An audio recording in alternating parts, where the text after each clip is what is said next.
All right, everybody, welcome back to the All-Star MMA Live show, live in Phuket. Another show, a new year. I think this is the first show of the new year, 2024. Man, 2024, that's insane. We here, The world- 2024. We finally here. The world was supposed to end in 2000. Here we are, 24 years later. We're in the plus right now. Yeah, 24 yeah. years of extra. The for us. surplus, actually. Yeah, for us. So, anyways, make sure you guys go in the descriptions and download the All-Star app. That's what runs everything here. Sponsored by the All-Star. You guys got sponsors? You want to shout out some sponsors? Shout out Triad Mechanical, Baxter, if you're watching. Shout out for everything that you do. Yeah. And God from Hong Kong, Goods of Desire. Delay no more. I got a few on my t-shirt. Born Transport Services, Kerrigan's, Darrenfield Electrical, Sham Lee, Ariosa, Castleknock Construction. All the boys. Got it, man. You gotta shout out the I was forgetting that in the first couple of shows. I was like, man, we gotta let these fighters shout out their sponsors. A lot of them are here with sponsor. Yeah, we all came prepared, man. Yeah. You have to, man. You have to. Yeah. If you're gonna go on any kind of media stuff, you have to wear your sponsor. Oh, It's definitely. They support us. Yeah, for sure, man. That's it. Got to. Anyways, yeah, we're back for another show. We got two new faces. One is a return guest, which is phenomenal. Max is phenomenal, right? Let's start with the first topic, man. We're gonna get into it right away. Dan Henderson. Before the show, I was asking these guys if they knew who Dan Henderson was, and they laughed at me. And whatever. But Dan Henderson, he was doing an interview, I think, on the Rampage Jackson podcast, and he was saying how John Jones is comparable to Lance Armstrong. Well, basically what he's saying is John Jones is a PD user like Lance Armstrong, and that's how he won all his championships, right? And he should not be GOAT status. What do you think of that? And extra detail into this story is that Dan Henderson, during his career, had a TRT exemption for a period of time, right? Before anybody really even knew anything about TRT. And before TRT Vitor came on the scene, and we seen what kind of destruction he did. Bisping doesn't even have an eye. But yeah, like, what do you think of these comments, right? What do you think of Dan? Like, Dan Henderson is, of course, he's a legend. John Jones is a legend as well. Lance Armstrong's a legend too, man. These are all legends, right? It's weird. Like, they're all compare each other to other legends. Isn't that odd? Yeah. That's like a diss.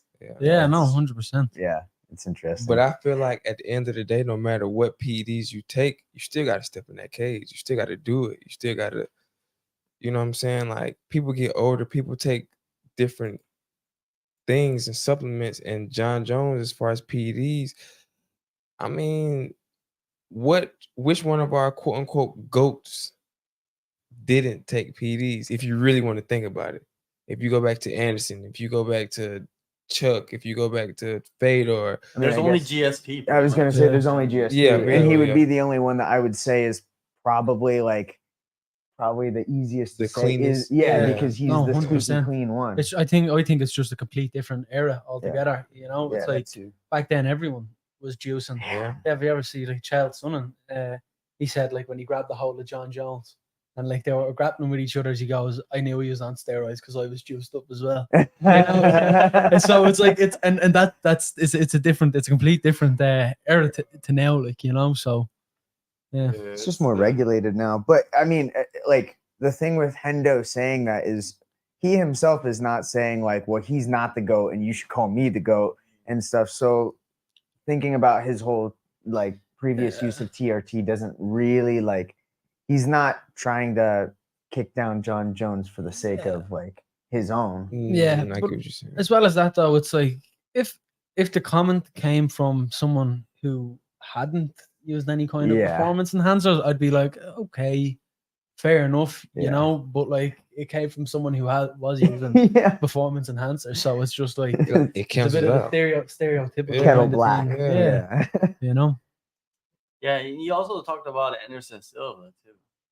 He said, because he tested positive as well. Well, if you look at MMA junkies and everything, like they did their like top 30 fighters of all time or something, and their argument for some of the reasons why they put some of the fighters in numbers is because they did have PED scandals. And again, they put GSP as number one because they're saying, look, like he's the only out of the people that some of the people that we call greatest of all time, like Silva or John Jones and everything. Like Jones got number two on that. And it was simply because of his extracurricular activities. And that also included some of the, the cocaine use. Like hiding I under think the ring. Those lists and stuff, they're biased. Of course. You know what I mean? You know 100%. why they're biased? Is because if they didn't if they're not fighting in the UFC, or if they didn't fight in the UFC, if there's some kind of because why isn't Demetrius Johnson talked about? Exactly. Yeah. I was just gonna say that. I was literally That's my goal. Yeah. Why isn't he talked about? Like I like GSP as well, but like I would put Demetrius Johnson over GSP. Yeah. But as well as that, it's almost like I feel like he isn't talked about as much as because it's kind of history with the UFC, the whole flyweight division threatened to get scrapped because in Dana White's eyes, the kind of casual fan wouldn't want to see that. But I hope I'm speaking for both of you guys. It's like as an athlete and like I've done this sport my whole life. I think it was poetry every time he fought. Bro, it's a flyweight. I was sitting there taking notes. Are you kidding me? So it's like I want to say that it's like if you're to, let's say, judge it all off skill set, there's no way Demetrius Johnson can't be in anyone's top three of all time. There's no way. Yeah. Like there is no way. Like ridiculous. Like ridiculous. And what about Jose Aldo? Why didn't they talk about Jose Aldo? Yeah. Like, did Aldo ever have a scandal? No, not to my knowledge, never right? Had No a scandal. But I'm just saying, Demetrius Johnson never had a scandal. Yeah, I didn't know. But Fair. just for some reason, you know what I mean? Like because he went to one, maybe, or even Fedor. Like, well, if you look, Fedor too. But the UFC almost never shows like DJ highlights after he went to one. Like they don't ever show anything. They like erased him. They like erased him. He got Thanos snapped. Yeah. But it's like as well, like he's some of the sickest highlights. Suplex to the armbar. It's like sick highlights, and I don't want to say that it's like favoritism or whatever, but I just really think that the casual fan mightn't have been as interested because you think about DJ, he was around kind of Connor's era and stuff like that, so it was almost like overshadowed exactly by a kind of more popular figure, let's say, you know. It was also before the flyweight division like kind of exploded. Yeah. Now people watch the that was the reason though. No. Yeah, he was the course. reason. Yeah, 100%. But he did have the division locked down, and I think in a way, after he left, it made it more competitive for all these different guys. That's why it started bouncing around, and people started paying more attention. 100%. I feel like it got to a point with DJ where it was like 6 title defenses, 7 title defenses, 8 title defenses, and it kind of got to that stage where maybe most casual fans were like, "Oh, it's like, why do I want to watch this? I know he's gonna win." You know what I mean? It's like there's not that because he was. They start watching him on Twitch more. Yeah, he was dominating. If you look at let's say you could put a Mount Rushmore, right? Yeah. Like who's on? How many hits are on Mount? 5, I think. Right. 5 hits. Don't look at me. Yeah, I'm not a historian. I went to college. I'm not a historian. I went to Mount Rushmore. Like I literally went 4 there or 5? and saw it on my own. I think it's 4 or 5. Yeah. Let's just do 5 for the 5 for the sake. Let's do do 5, a little right? easier. Like 5 mics. Okay. So who's the top 5? Like in your eyes? DJ and GSP got to be up there. there. 100%. I agree. I agree with that too. With them too, definitely. Yeah. I feel like as well. I feel like you could put Jones on there if we're talking about let's say skill set. It's like you can't deny skill set. Like Jones is an animal. Yeah. And for that reason, he would 100% be on mine. You could arguably put Miocic. You could Mount Rushmore. No, maybe. I mean, I would put Fedor above. Yes. I would do DJ, GSP, Fedor, John Jones. Is that 4? Yeah, that's 4. But it would be. I agree with all 4 of those. It would be between Jose and Anderson for that last Yeah. fight. Like, Yeah. How would you leave Anderson out? No, though? yeah, but it's it's hard. like, Anderson is he was Yeah. the most exciting fighter of all time. Yeah. Like, he might not have been the best, but Yeah. at his time when he was fighting, like with the belt yeah, and doing you're right, it, you're going right. up in weight and Yeah. doing it. Yeah. It just, yeah. It's hard to also leave Jose out though. Yeah, it is. It is, No, man. 100%. Can't we have 6 heads? Yeah. Enough mountain space? No, Just carve it Yes. in there. You know, like we make a Mount Rushmore or whatnot, right? Or list. But like if you really researched it and like dug deep into it, you could probably make a good list. You know what I mean? Yeah. Yeah. I mean, Seeing but the level also, of, you know, I'm gonna. we left out Connor. I was literally about to get to that Impact, point. yeah. I put Connor on mine simply because that man is a unicorn. Yeah. There will be they will Yep. never be anyone that has had as much as an impact in the sport than he. Yeah. And as well as that though, what he did, he went into the UFC in 2013. He made his UFC debut in Sweden. He fought Marcus Brimage. And then I'm going to say December 2015, he fought Jose and won the belt. If you look at that time frame, how quick that time frame is of him debuting in the UFC and then winning a title, and then the following year he wins the second title. Well, not even just that, but just Connor almost single-handedly made MMA mainstream, right? Yeah. Like just with the trash talk and everything. I remember like how, like, because growing up and everything, I started training in like 2009 or something like that, right? And I remember like the difference of it being like in 2016, suddenly it went from like a fringe sport to other people were talking about it. It was a little annoying that pretty much everybody would just be like, "Hey, what do you think of Conor McGregor?" Yeah, It's like, yeah. wow. And as well, like me being Irish, like I went over to the States a few times for training, all throughout that kind of like 2015, 20. I've friends and family out in Belmar in New Jersey, and any kind of like person that come up to me and heard my Irish accent, you know Conor, they'd be like that, and I'd be like, it's just it's like I thought it was very funny, but it's just like he just turned into like a global yo, superstar. is that racist? Nah. Is that racist? Nah. Think about it. National. Because if it was Nah. other race, if it was another race, Nah. That's like because if me. someone said like, you know, Well, okay, go ahead. That's like me going I to think Tokyo I'm and thinking everybody saying like Michael Jordan, LeBron James. Yeah, It's yeah. like they don't know no better. So Yeah. it's kind of funny, but It's like, yo, every Irish person know every Irish Yeah, person. You know what I yeah, mean? Like, yeah. dude, the But- country's but- like 50 but- million or whatnot. but it's right? not really racist. It's more like playful bliss almost. You know, Yeah. like it's cool. Like it's cool to know that somebody represents your country and they think of you in that same spectrum. Yeah. So yeah. Oh, you know Jackie Chan? Bro. Deadly. You know, like I like just this completely side, but it's like, like I'm from Hong Kong. They're like, "Do you eat fish and rice?" Like, what?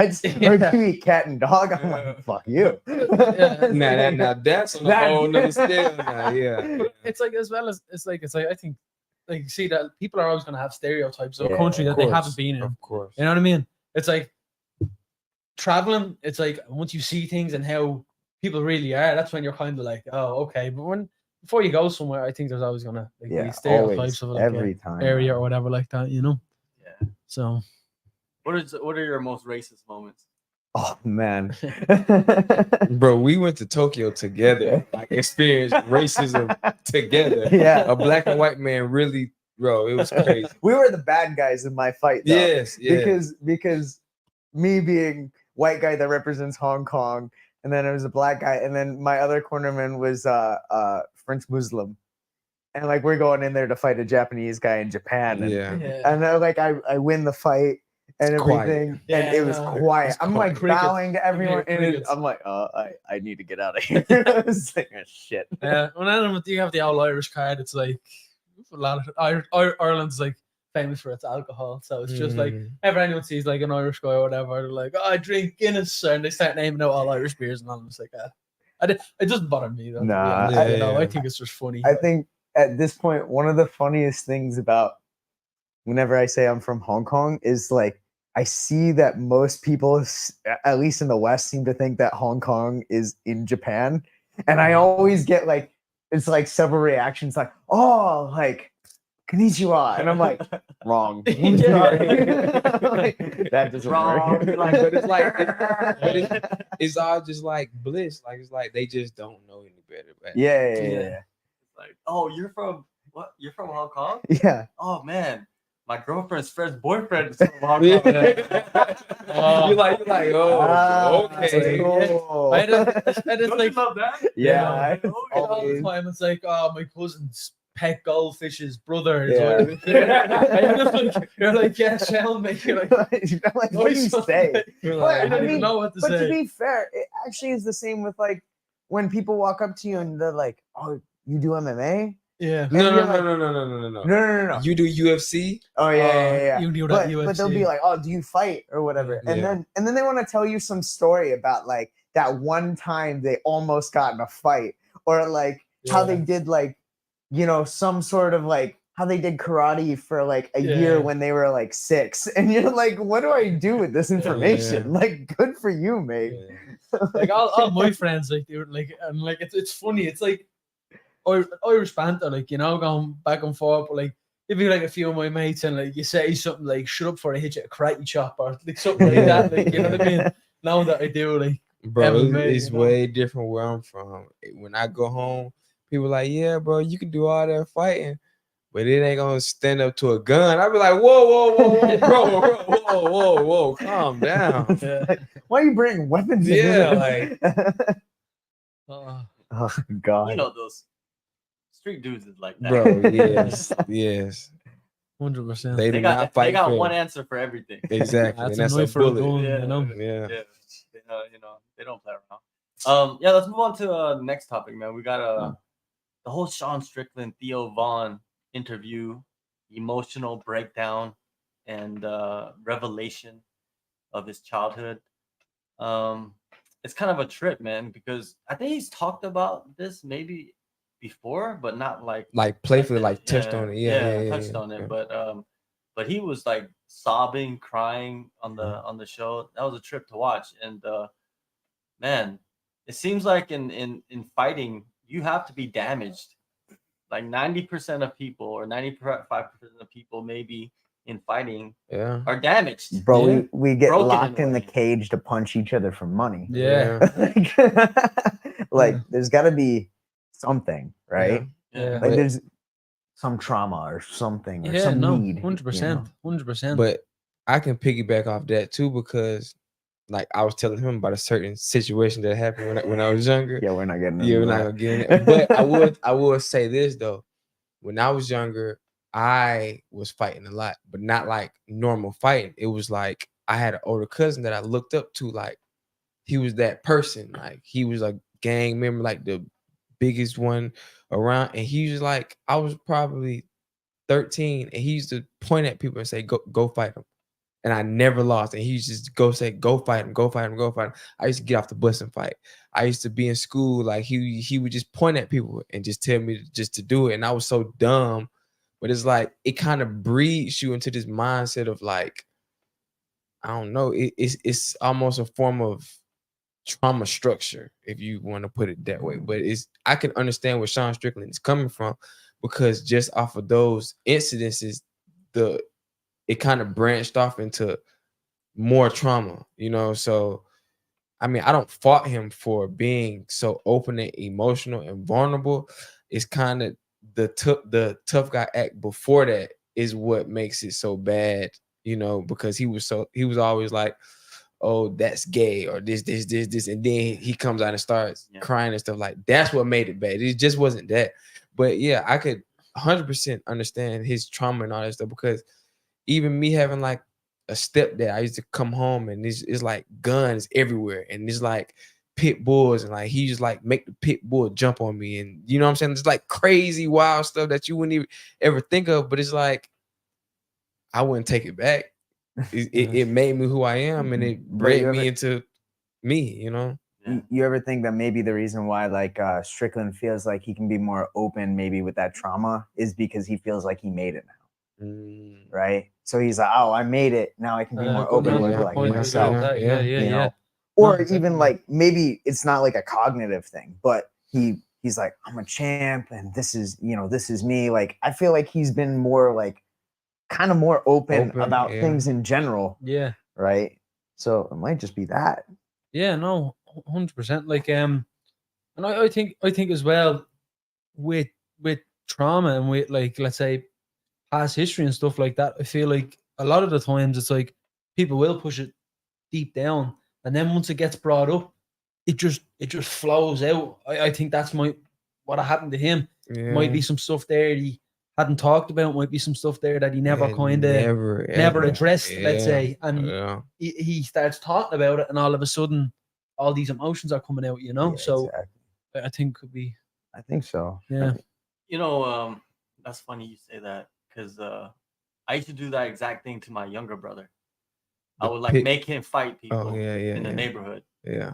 And yeah, man, like, but he won most of his fights. Yeah. Like the one kid that he lost to, like, he became best friends with him. You know what I mean? Like, but yeah, the kid that he just had the speed, man. The kid he lost to his best friend. He became his best friend. Like, yeah, bro, you don't like it was blood sport. I'm just saying, like, I'm just saying, like, I feel like bare knuckle boxing. Yeah, no, wrestling and everything. And like I feel like as well, like in MMA and any sort of, let's say, fighter, or I feel like a lot of us are adrenaline junkies in a way.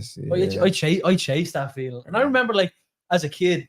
Now I'm very fortunate with my mother and father. Were super supportive of me doing jiu-jitsu and MMA while I was growing up. But then there was times on the street where some kid would have, like, came up and a fight would have happened or whatever, and, like, I always, like, loved that feeling, like, just before, like, there's a few guys around and we're about to, like, go down and throw down and all. I always remember, like, as a kid just being like, yes, this is what I want. Yeah. You know what I mean? But then, like, it's like I got guided into making something positive out of that feeling. Does that make sense? Yeah. It's like, I feel like as well, like, back home, like, not around where I live too much, but, like, all around kind of Dublin, you have guys who might be chasing that feeling as well, but they're doing it, let's say, getting chase off police and, like, doing stuff that they shouldn't be doing, robbing stuff. I find it's very similar in that kind of feeling, but it's like you can either guide it towards something positive, and try and make a living out of it, or sometimes people aren't as fortunate, and don't have the kind of guidance at home, and they might make something not too good out of it, spend time in jail, I was only just starting to get into fights at school, and I got in a fight in rugby and everything, and then, like, I met my mentor, and he was like, you need discipline, and then kicked the shit out of me all the time. But hey, I got discipline, and I learned how to, fight, train, teach as well. But yeah, and now I feel like, to be honest, I'd consider myself quite like a game guy, but it's like, now that I fight for a living, it's like I found myself, like, maybe like a year, 2 years ago, in positions where I could have done it, like, fought again or whatever, and it's just like, because I do it for a living, because you're not too pushed in, you know what I mean? Because it's like, like, I have the self-control to know what I do every day, and know, like, what I could do to someone that doesn't do the sport, you know what I mean? So it's almost like a not a satisfied feeling, but I'm gonna say, like, I'm not me. Maybe 5-6 years ago, I'm in a completely different headspace now. Exactly, you know what I mean? Yeah, 100%. Being able to handle yourself. I think being able to handle yourself, though, usually leads to you knowing how to talk yourself out of a situation without having to use the skills. 100%. 100%. Yeah, self-control is big, especially growing up. You understand, like, when I was younger, when I fought, it was risk of jail, it was risk of this, it was all this. Now, if I fight, bro, I'm grown. That's time that's gonna be wasted. You know what I'm saying? That's energy wasted. I don't got time for that. So it's just about making the right decisions and doing the right things. And like you said, knowing that, bro, if I fight a random person on the street, I'm gonna hurt this man. No matter if I was 5-0 or 1-5, just for me having combat experience, I'm gonna hurt this man. So there's no point. No, definitely. It's not even fair. Yeah, no, it's not even fair. Like, it's like they're in water and you're on the boat. and you're shooting at them with a shotgun. Yes. You know what I mean? Bro, we play That's murder a good every day. analogy, Yeah, Yeah. that's No, what you're doing. hand And to you hand can play with murder them. You every can day. shoot it to the side. Yeah. Scare them a little bit. You know what I mean? And- But eventually you're gonna, have to like Yeah. take the dude out and whatnot. That's why I trip about like people that train. Even me, you know what I mean? I train, but I'm not like a fighter or nothing like that. You know what I mean? But I know if I like fought somebody, I know what to do. But Yeah. look, You know that's what I the mean? thing. The difference in between you just knowing how to throw a punch, Yeah. and people not even knowing. Yeah, That's what I'm makes saying, all, even makes me. all the difference. So Yes. even It like makes all the a difference. Walking Dead situation, you know what I mean? Like Yeah, even me, I would yeah. do a decent job Yeah, surviving. yeah, Just because you yeah. run into people that are just like vulnerable. Yes. Yeah. That's Yes. And it's like you come across some like I'm gonna say delusional people that it's Yeah. just like Yeah, if I was Red if I pill. was to do this and I was to do that, and it's just like Bro. in my head I'm just like you and your delusions can go over there. Because Yo, what about anyone that trains sport know what that about would the dudes happen. that's like, yo, the streets is different. Yeah.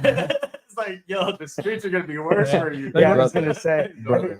Have you ever heard the Boss Rutan, like some of Boss Rutan's like stories about he would do like old seminars, and this is before like everyone was like good with jujitsu, no, and like he had one where he was like doing an RNC on somebody, and they were like, "I would poke your eyes out" or something, and he's like, "I'm gonna break your fucking neck if you touch my eyes," like, and like, so he like went behind them and he goes, "Go for my eyes, like, and see what my response is because my hands are around your neck," Yeah. and they're like, never mind," and he was like, Exactly. "Yeah, man, like Yeah. I never got that. Like, hey, I can kick you in the nuts. Yeah, in a street fight, Yeah. I can do that As well. with On my top. jujitsu Yeah. on top of it. Yeah. Like, But as well, it's like if you another like getting back into it, it's like you think about the training room, a cage when you're fighting. I'm gonna say that's a controlled environment. Yeah. It's a controlled environment 100%, yeah. because it's like if I'm training, me and you are rolling or we're doing MMA, and I catch something and you have the ability to tap.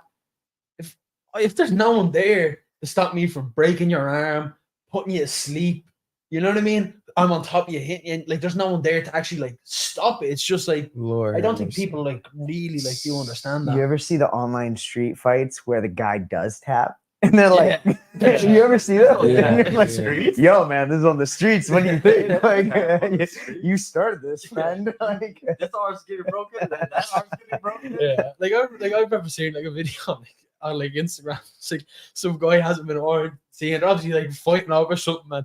The guy taps and he goes, "Nah, you going to sleep." So, and he screams until he went to sleep. But like that's the type of environment that you're gonna be in. It's an uncontrolled environment, so unpredictable things will happen. they're sitting there looking for a referee. It's like, no. Yo, there was like this house, right, of dudes. They're like in their like late teens, like 18, 19. Mhm. You know, some of them go to school, some of them, working jobs or whatnot. And these all of the dudes, they all train though. Like they all train MMA. So even their garage is like set up with mats and shit. They're training and they're training each other, all of that stuff. And these dudes would go out to parties all the time together. And I'm telling you, these dudes are trained. Like they're sparred hard, all of that stuff. And then they use that at parties. See, Like, Bro, like, that think is of that is like no, but it's like what I think is it's that's just like, crazy, right? yes, that's like Like psychopath shit. but it's lock them up.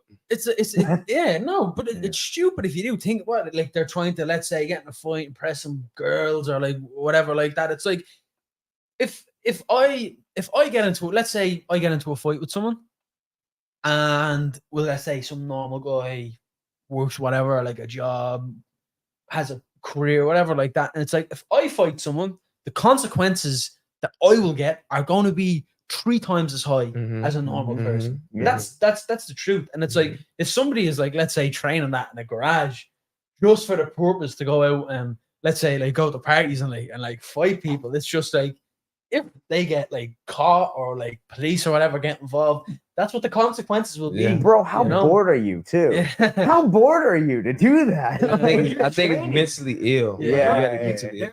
They're training hours and hours every day, so they could be like legit ready for any situation. Yeah. Nah, bring them to our gym. You know what I mean? I don't know that. I just saw, Yeah, I I just know. saw the Yeah, story, right? But it's just like, man, there's kids like that all around the world, guaranteed. Yeah. Not just like in America or where Russia. They're training. This is a worldwide sport, man. So like, but I think that could be a different type of trauma as well, though, because they could have got bullied and they could have been like, "Well, I'm going to da da da," you know? Yeah. No, yeah. 100%. Nice way to loop That's that one thing back. about fighting, man. Doesn't matter how big you are. It You can don't. be the smallest dude. You train and you go out there. Just need to hit that chin right. Yeah, you're going to sleep. Wreck you know, people, man. Like, small, like even like a Jada. You know what I mean? Like against like a dude that's untrained. Yeah. Jada would just go nuts on it. Bing. Yeah. But another thing as well, it's like, I've witnessed it. You know, it's like you can be like one of the best fighters in the world. 6 dudes jump on top of you from all angles. It does not matter how much you are. Two. Yeah. You know what I mean? It's like, and that's the thing. It's like, it's, let's say like in like street fights or whatever like that. There's no such thing as a one-on-one anymore. Like you know what I mean? There's gonna be one guy there maybe with some sort of like, I don't know, weapon or like whatever. All it takes is someone, let's say, get a glass bottle and smash it over your head. You're unconscious. You know what I mean? So this is not the 1800s. You know what I mean? Like it's not like the dude took his gloves and he I was gonna say, slapped you across the face. There's no no chivalry. It's like, as I said, it's like an uncontrolled environment. I feel like any fighter who has, you know, is like clued in, is like, has an idea of what he's like. If he identifies that he's in an uncontrolled situation and things go bad, the smartest thing to do is get out there. Yeah, you know what I mean. And that's the first thing that I would do if I was in a situation like that. You know, because I don't want to get involved in things I don't have to. You know, it's also not like a movie or a video game where like guys attack you one at a time and they all stand there and wait for you to beat the one guy and then they come in. It's not like a Bruce Lee movie. It's not like you walk into a room of 15 dudes and be like, hey, go to the center, get surrounded on purpose, so you can just mess everybody up in all different angles. If only. It looks nice. It looks nice. I remember one time I got jumped. Brother, all right, let me tell the whole story. So my sister, she has a mouth on her. So this is when Soccer Boppers was out. So I remember it vividly. The guys in our cul-de-sac, they had Soccer Boppers and they was going around, they was like punching each other, and then my sister said something and then they like punched her. So I'm playing like SmackDown versus Raw and I hear her, Keith, they hit me. So I like my duties. Go down there and we start fighting and I'm like, bro, this is gonna be like the movies. Da, da, da, da. Bro, they just jump on me and like one bite me. I remember going to the doctor. Like my mom took me to the doctor because for like 6 weeks I had a bite mark on my chest. So like the craziest part about it is I actually won. Like I beat them and I won, and they was gonna take me to jail for beating up 3 guys. And like their mom was gonna like press charges and all of that. But I remember vividly thinking about Bruce Lee, like, this is gonna be like that. It was nothing like that, bro. When I tell you they jumped on me and like took my shoe and like I had to just swing, like fight or flight. Like fight or flight, bro. Is nothing like that. And I've seen people get jumped in high school. Actually, I went to Mount Zion, and it was like gazelles jumping on like like bro, it was just crazy. It was hair flying. There are no rules there. It isn't a referee. It's like you go in there to kill or to win and get out. It's no, hey, it's your turn, it's my turn. No, bro, no. And I've seen it. So just connecting all of this and even thinking about those guys, they can go in there and jump people with their combat experience, and that's like hell. Like why as a human being would you want to inflict that on another person? You know what I'm saying? Like that's some trauma. Yeah. No, that's some psycho shit for real. And as well, and like it's like I've heard stories back home of like you hit someone and they drop and they hit their head off concrete or whatever, and they they're dead. They're getting done for manslaughter. Yeah. That's Yeah. what's that? It's like that's a few years of prison. That's Yeah. crazy, So, bro. So it's 6 like- minimum. And it's like, and like that's a consequence. You know what I mean? So it's like, getting back to them guys you were talking about, like of them training or whatever, fight people at They could parties and kill all. somebody. That's a consequence that they need to like seriously think about. That's you know? scary, bro. And Like, it's exactly. It's It's just stupid. Yeah. Like, is. There's been kids now, this generation of the young generation that was like born into it.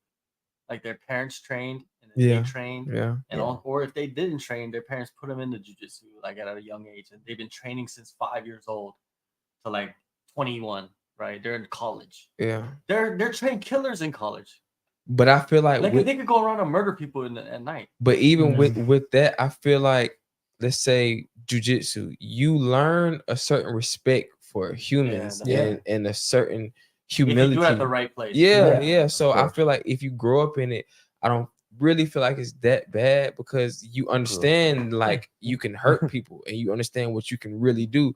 But these dudes that are training in their garage watching YouTube videos, Yeah. they haven't been beat per se, you know. Yeah. So It's like, and it's like I've got enough hidings beat up enough times in the gym to learn to respect the sport, yeah, respect the martial arts yeah. that we do, you know. And I think it's just like, you know, like it's like the internet's out now. So let's say anyone can learn it, but it's like I've been in the gym, been the nail countless times, yeah. countless times. So it's like you know what it's like, and then it's like the more you get beat up in the gym, and the more you learn how to respect other people Yeah. and the sport. Mhm. So it's just it's like it really, like it's down to the individual. But I feel like any proper martial artist has been the nail, has been beat up, and it's like I say for that reason, it's like it's why we are the way we are. You Yeah. know? Mhm. I think there's martial artists, there's fighters, and there's just meatheads. Yeah. And Oh, those guys coming definitely, out of man. like trying to find fights, they're just meatheads. No, definitely. Yeah, there was that one time when Jocelyn Edwards, you know who Jocelyn Edwards is? She's a UFC bantamweight chick. Okay. And she's like the only fighter from like I think from Panama. Okay. Not for sure, right? But anyways, she, and then there was another girl who's from Goat Shit. I don't know her name. I don't remember her Go shade in Miami, right? in Miami, yeah. And she trains over there, and she's the chick that like always twerks after she. I know you're wins, talking about. Yeah, I know you're talking right? about. Well, Jocelyn Edwards supposedly attacked her during her fight week, and like punched her, and that's why she had like I think she had a swollen eye or something like that. Were they fighting or they were? Yeah, like she attacked her, I guess, or she punched No, her. no, no. or Were they? something. Were they fighting? No, no, no, No, no, no. Oh. The other girl was fighting. Jocelyn Edwards was just there at the PI, recovering from like hand injury or something. Like she was recovering. But I guess they had some beef. I didn't even know they had beef. But like, this is the story. She went in there, and then like I guess Jocelyn Edwards like attacked the other girl, and then the coach came in and choked Jocelyn Edwards. That's the story, right? Like, think of that. A coach. You're supposed to be the leader. You're supposed to be the mediator, the almost. senior, right? Yeah. The mediator, right? And that's the story. And I'm just like, where's that CCTV? Yeah. Because they have it, right? We gotta see that. We gotta see if that's real or not. But yeah, that's the situation right there. You know what I mean? Like, Well, like I know, like my coaches. I know my coaches have my back. Now, let's say, and I'm a believer in this. It's like if you're gonna talk shit, and you're gonna have to be ready to back it up and deal with the consequences of saying whatever you're saying, or that's what I. So it's like it's why I don't really choose to do it, because it's like if I'm gonna say it, I know I'm gonna back it up. But it's like if you're gonna say it, and then let's say you have to be ready for the consequences of what you say. If you give it, you gotta take it too. Yeah. Exactly. And it's like that whole thing about like her coach. It's like, I know if someone, let's say, jumped on top of me for whatever reason. Now, let's say it's prior, whatever she said or whatever. But it's like, as a coach, it's like you're protecting your athlete. You know what I mean? Yeah. That's at the end of the day, that's his athlete. And it's like if she's on top getting beat, he's gonna try, let's say, separate it in whatever way. Like if he like Yeah, I with would the say choke on. separate it before you Yeah, just jump on the back. yeah, and choke. I guess this is the story. Allegedly, that the coach was choking, or someone else came in and pulled the coach off. That's the only thing that I would have a problem with. It's just man, girl. You know, like Yeah. that's the only thing. And is it the bald head guy, right? I don't think it was him. It was another coach. Okay, well, I know that. I think the bald headed guy has like some relation, something like that. But yeah, if it's a girl, I'm not doing all of that. I know I could push her off or something like that. That's the only thing. But that, no, like as it's like, if it's like allegedly chokes, like you're gonna have to like, well, allegations and stuff like that. Oh, It's like you yeah. always have to see solid proof. But it's like, I know if someone did that, and it'd probably be the same with George and Frank. If someone jumped on Yes, top bro. of you, Yeah, they'd be the yeah. first ones to like Right. separate it, you know. Yeah. So it's Bro, yeah, if we out and somebody even got in y'all faces, I'm there. You know what I'm saying? Yeah. Like it's Yeah. just I don't know. 100%.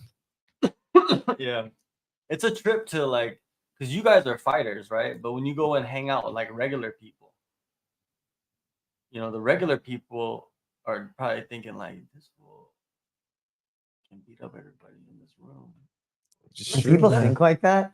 I think some of them probably do think like, I don't think Yeah. like that because I'm always hanging around with I people think that it's the opposite. can I'm fight. too goofy, Yeah. man. No one thinks about that. I think with it's the me. opposite. I think people see like cauliflower ears and they want to take that chance, especially drunk dudes. Yeah, no. I think they actually want to see. You know what I'm saying? Yeah. But it could go both ways. All my friends back home, like it's funny that you say that. My friends are the complete opposite. They're like, I'd bleed, I'd smash you up, or I'd Yeah, you know what I mean? yeah. But That a lot, yeah. it's like banter. You know what I mean?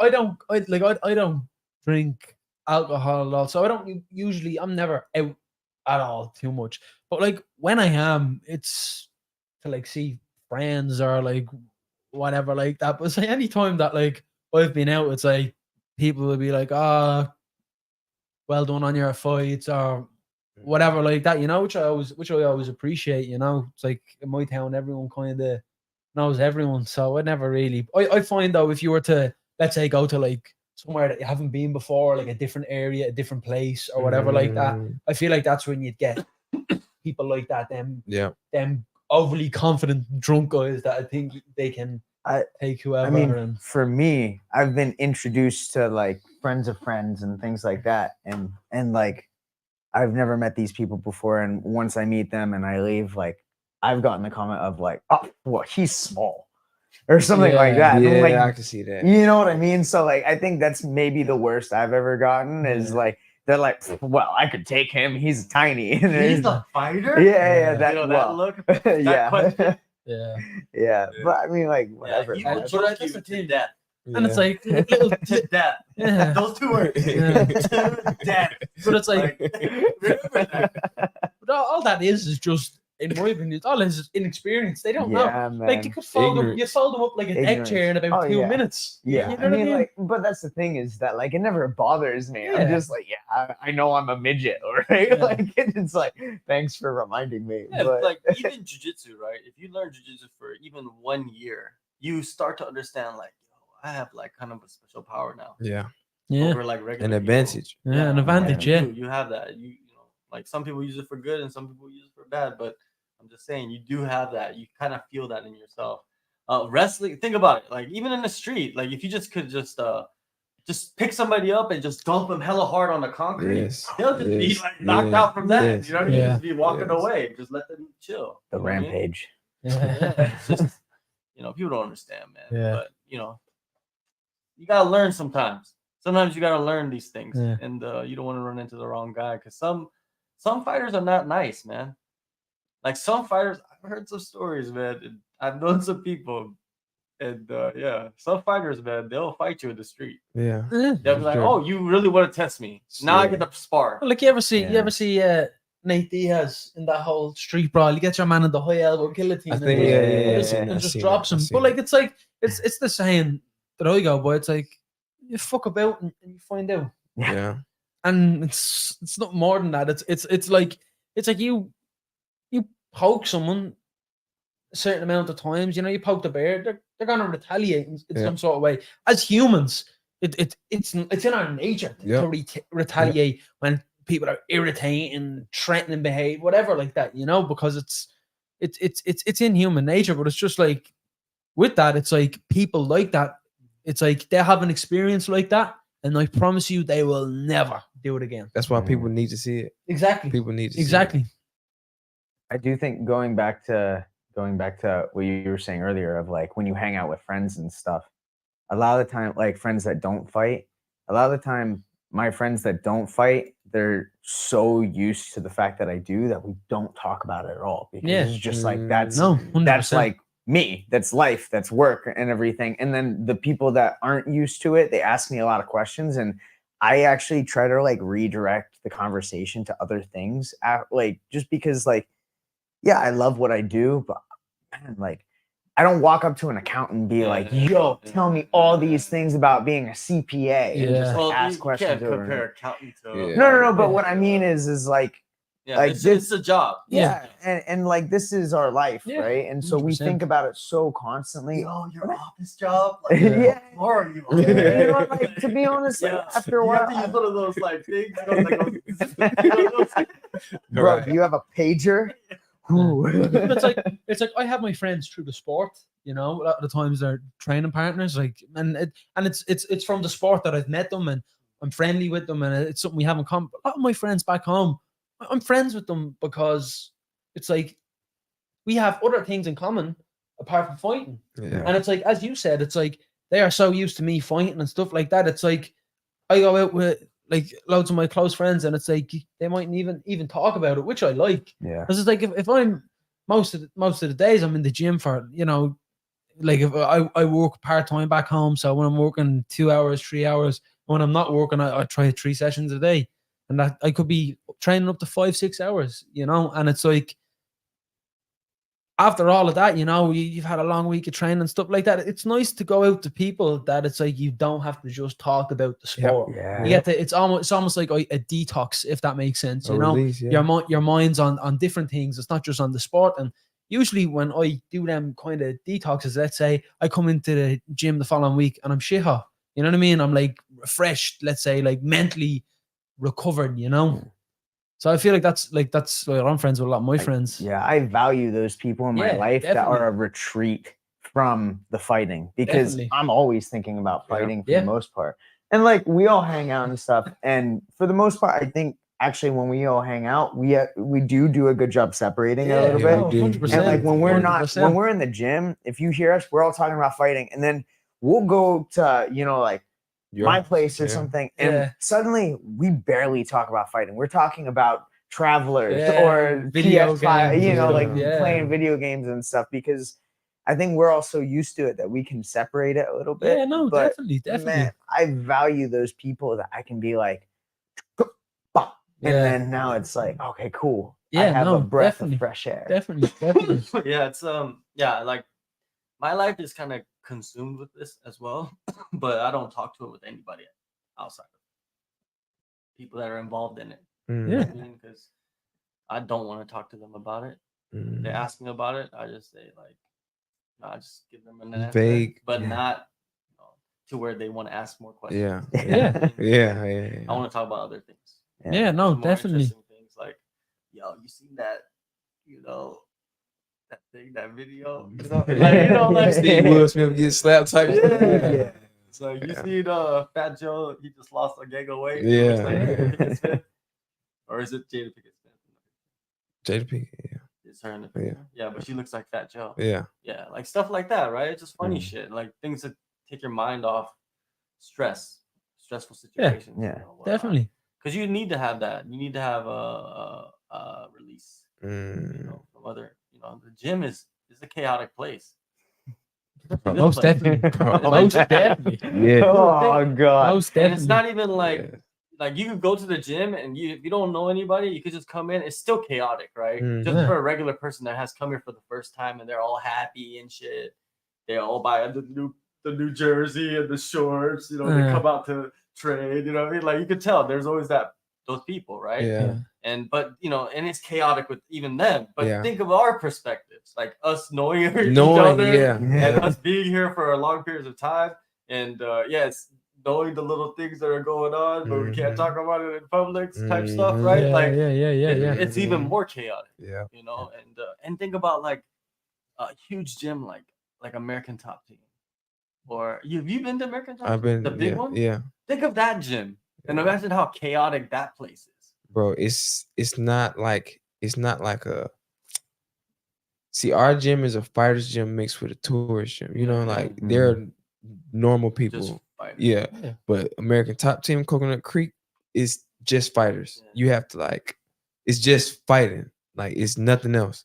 There is no bang towel fit with normal. You know what I'm saying? So that is more mentally draining, I think, than anything, bro. Like it has to be really interesting to be in that, because this is a super transient environment. But again, there's that mix of like people and stuff. So it brings a normality. It's got to be so weird being in a transient environment. It's all fighters, all competitors, all fighters all the time. All looking at dudes are coming in that you could be fighting for like. That's the crazy thing. It'll be people you either are going to fight or have fought, and it's like, bro, like that's like a weird environment. Mind you, you do get better, 100%. Look at the belts. Yeah. But it's like that mental stableness, you're not gonna get it. I don't think.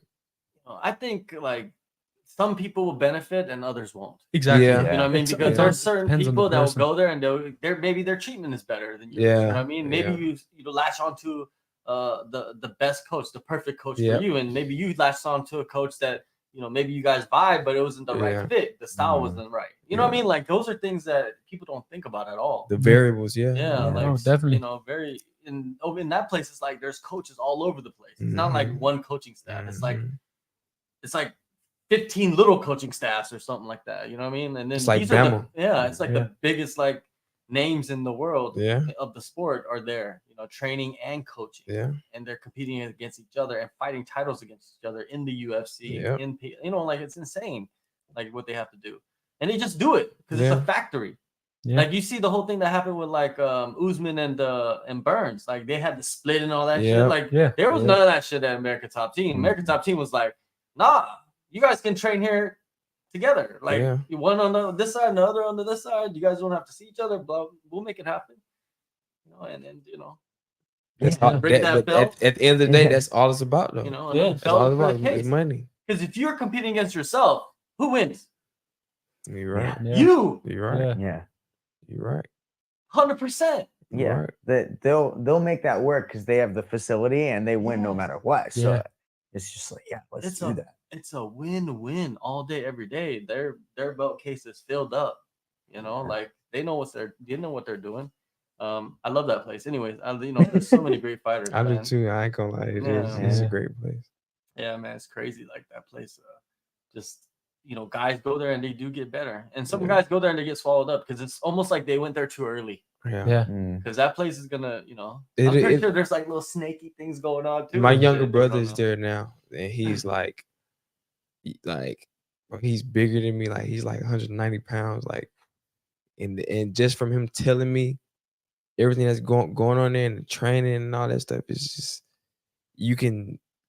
you know what it takes. And it's like some people know what it takes and they don't make that leap. Some people knows what it takes and they don't even care to like, you know, like put themselves in that uncomfortable situation. Like, bro, like but it's like, and as well as that, it's like this is the sport where you get comfortable being uncomfortable. Yes, 100. You know what I mean? It's like if you want to do this sport and have a safety net around you the whole time, this is not the sport for you. It's not going. You know what I mean? So like in that case, you know, it's like with American Top Team, as you said, it's gonna suit some individuals, and then other individuals it mightn't suit. It's gonna make you or break you. Exactly. Literally. Yeah, it's that place it's like the Walmart of MMA. Yeah. Because you can go in there. You can go and get anything you want. Anything you need. And they're gonna provide it for you. Especially if you know, are a notable figure. Yeah. You know what I mean? Yeah, man, and they created that environment just for that reason. Mhm. Because when we talk about the Usman and Burns situation, they only had one coaching staff. That's why there was a problem. Mm. You can't split a coaching staff, right? But if let's say they had 3 coaching staffs, then it would have been Wouldn't no matter, problem. yeah. They would have both been in their camp at Sanford or whatever, Killcliff or whatever it was Yeah. called, and then they would have went 100%. The gym wins. Yeah. So that's the kind of like this, the problem with like maybe a gym with one coaching staff. Like it's hard to like separate that if that's the situation. But as well as that, it's like you could look at it as relationships as well. You see Marab and Sterling as well. 2 top guys in the bantamweight division that are both ranked, and like they don't want to fight each other. Because I seen an interview with Marab, and he was talking about Sterling when he came into the country, literally taught him how to speak English. So it's like with that, let's say if like you've tried, so you wouldn't fight your teammate like for nothing, like not for the title, not for millions of dollars. It depends on the person.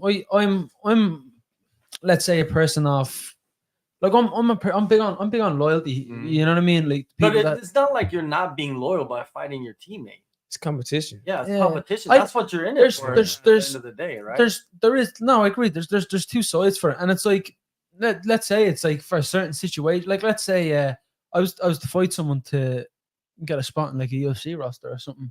They'd be like, listen, pal, like we're good friends and whatever like that. But it's like, it's my time here or whatever, But at the same time, but at the same time, hold your horses now. it's like there are guys that I've come up with that are like brothers. You know what I mean? That are like brothers, and it's just like brothers fight brothers. Though. That's what I'm saying. Like even with me with football, I'll play it against all my homies. Like I'm like full on tackling them and all that stuff. 100%. I will fight anybody.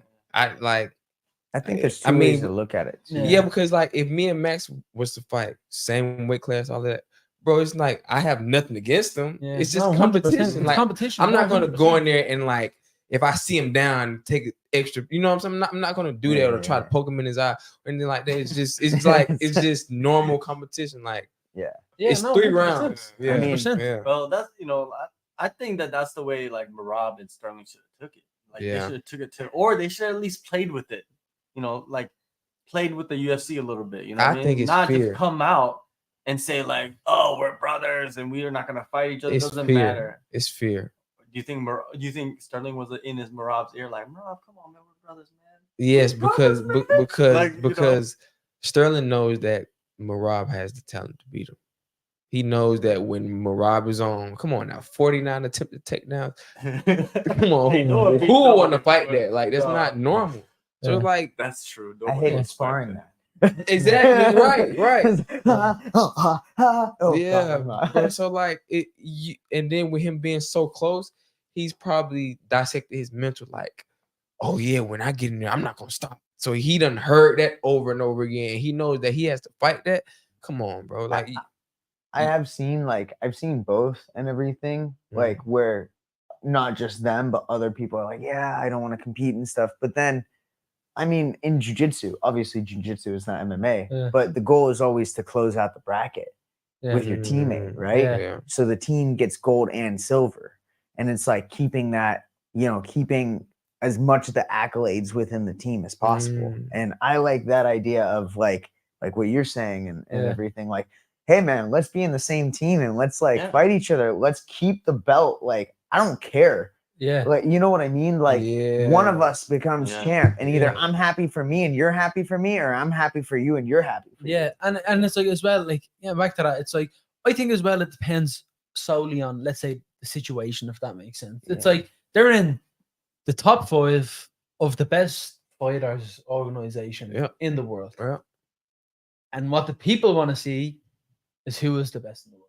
Yeah. So judging by that situation, I would probably say, like, if I was in that situation, I was like, nothing against you, let's do it. You know what I mean? Let's do it. And it's timing too. Yeah, exactly. Yeah. I think as well in that situation as well, there might be, as you said, one person that is game for it, and the other that's like, oh Yeah, no, or yeah. you know what I mean. So it's like, but I know back home, I have a few boys that have come up with me in the journey, you know, and it's like I've trained with them since I'm a kid, you know, and I'm not saying I wouldn't fight them in any situation, but like if I was in the situation, let's say Marab and Sterling were in, I'd be like, okay, let's get money. You know what I mean? Let's get paid. Yeah. It's a different situation. Yes. Whether let's say let's say like you're whatever 5-6 amateur fights in or whatever 2-3 pro fights in. Different. You're not gonna. It's different. It's a different situation. You get paid pennies. We're talking about the highest No, level. yeah, right? 100%, Like, the highest level. 100%. Legit, like if they fought each other, your team is the best in the world. Yeah. Yeah. Either way. You could really say like your Yeah. team because both of our guys are fighting for the title. It the looks world so good championship. on your coaches, on your That's what I'm saying. yeah. It's a completely different situation if one guy is doing really well and like let's say like I have a teammate and he's on like a 2-fight skid and he could get cut from like the UFC or something. If I beat him, I might not want to take that fight. Yeah. You know what I mean? But like if that's the fight that they're like, hey, you know, that is messed up, right? But that's when you wouldn't come with the messed up. Yeah. I was like, I'm not gonna take that fight, right? But then but like But there are dudes that would. Yeah. it's like, They're like, sorry, no. homie. It's That's like, like kill or be killed, right? yeah.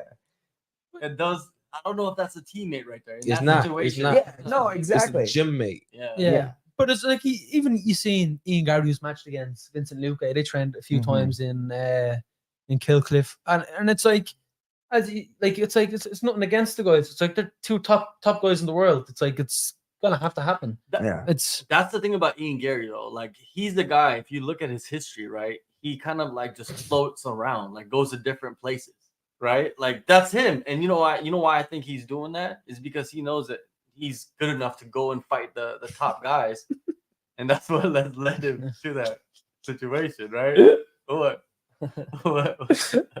This is a joke none of us are aware I don't of. know. Bro, every time someone mentions Ian Gary, I just have to laugh, bro. Like, Well, you know what I mean? Like the whole situation is just. But I think like that's his. I think that's his mentality.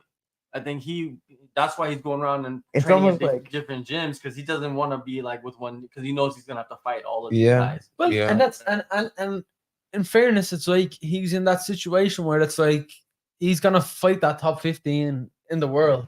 Yeah. So at the same time, it's like, why would he get comfortable with potential competition, which is completely understandable, you know, like that. Does he have like a solid team, or is it he just moved? No, Just floating around. it's him, and his wife. and his kid. They just go around and train. Yeah. And it's like Gilbert Burns and Vicente Luque, right? Like they're like boys from like back in the day. They're from the same team in Brazil, and then they like came over to Black Zillions, and then to Killcliff and Sanford. You know what I mean? They've been with Hoof and all them for a long time, right? And they always tell me, both of them tell me when I interview them that they would never fight each other.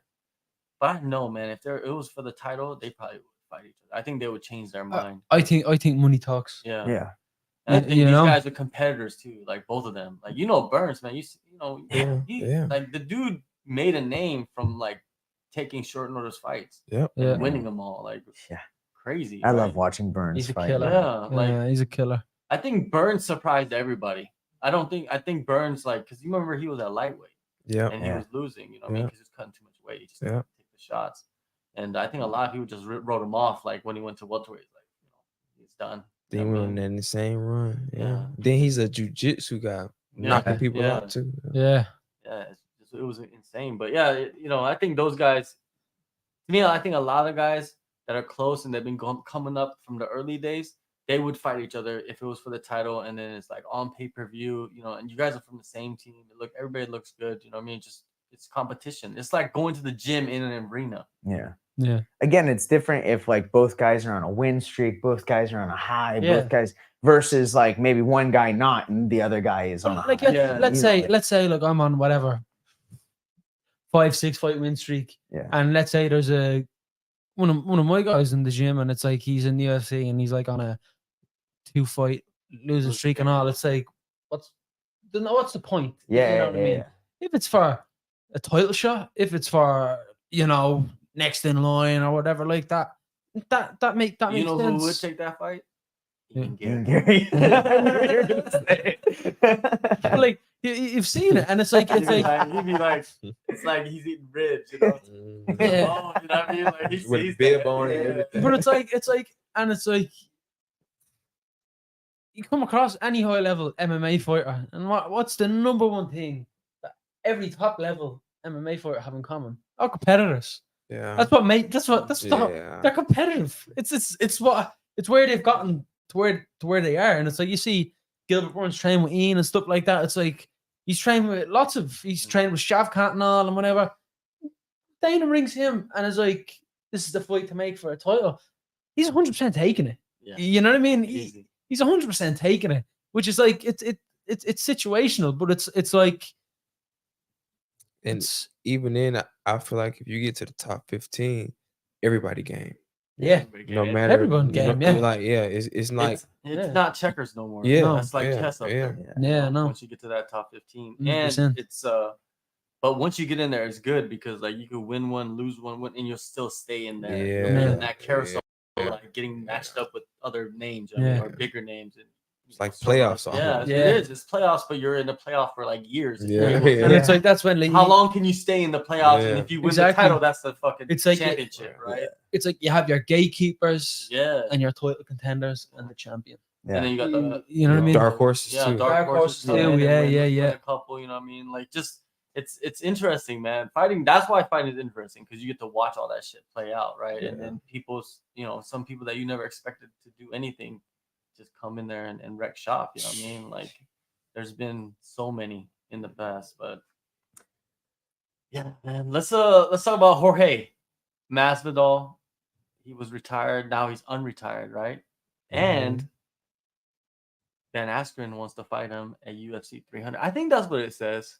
Maybe I'm making that shit up. I don't know. I don't think that's Okay, here we go. Jorge Masvidal has been called out for a UFC 300 fight by someone he's quite familiar with, which is Masvidal. What is it? Ben Askren. Funky. I mean, Yeah. they only fought for 4 seconds. 8 seconds. Yeah. Eight, sorry. Stiffed them in 8 seconds. Okay, Yeah. convince me that you want to see this matchup I and can't. why I can't. you want to see this I matchup can't. and why there should be a major matchup for UFC 300. I don't think it'll be. If anything, maybe the first early prelim fight. Oh my god, that would be a disgrace. I wouldn't even. Yeah, put it on. but I'm saying like if anything, like Yeah. if any, but I mean, it's no point. Yeah. it's the They're both old. They're both like no UFC 300. No. It's like it's.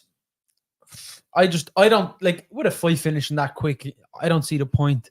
It's like, and I think it's kind of, let's say, it's due to like I'll give 2 examples of Ben Askren coming in from one, has a very controversial win against Robbie Lawler, Yeah. then gets fed Then Jorge and gets knocked out in 8 seconds. But then, let's say Conor and Aldo. Conor knocks Aldo out in 13 seconds, but Aldo has like a run. he still has a run. Yeah. Does that make sense? So it's like if anything, it's like that rematch. It never happened, you know. But it's like that is a rematch that'd make a lot more sense because Aldo has earned it. Like you know what I mean? It's like he kind of breezed in from one, had the fight with Lawler, and then got sparked by Jorge. It's like, and then got submitted by Maya as well. So it's kind of like yeah, no, The he UFC didn't. didn't really like Jose Aldo too much. You know what I mean? It seemed They like didn't- Jose really liked the UFC for some reason, but the UFC didn't seem. They didn't really treat him. I was gonna say they didn't take care of him the way Yeah. that they've taken They care kind of of some of treated the. him Yeah, like no, the I'd DJ, to be agree. honest I with feel you. like his fan base was so big they had no choice but to keep him, man. Yeah. And string him along, kind of. he was he was huge. Yeah, he was like DJ, man. He was just like winning fights. Yeah. you But know? I'm gonna say, and I don't know if this might have something to do with it, but if you do look at the like 10 years he was champ, he didn't fight crazy amounts. no, I think no. he didn't. Mm. How much did he defend that featherweight belt? I don't know off the top I of think my it head. was like it was- 7 times or something like that. Yeah, and the Um, biggest one was but it was not over- a chat fight. Yeah. If you think That about was the 7 title defenses over 10 years, Yeah. In the UFC, he was champion for 10 years. no, he No, was but unbeaten in 10 years. Sorry. WC, WC yeah. and then UFC.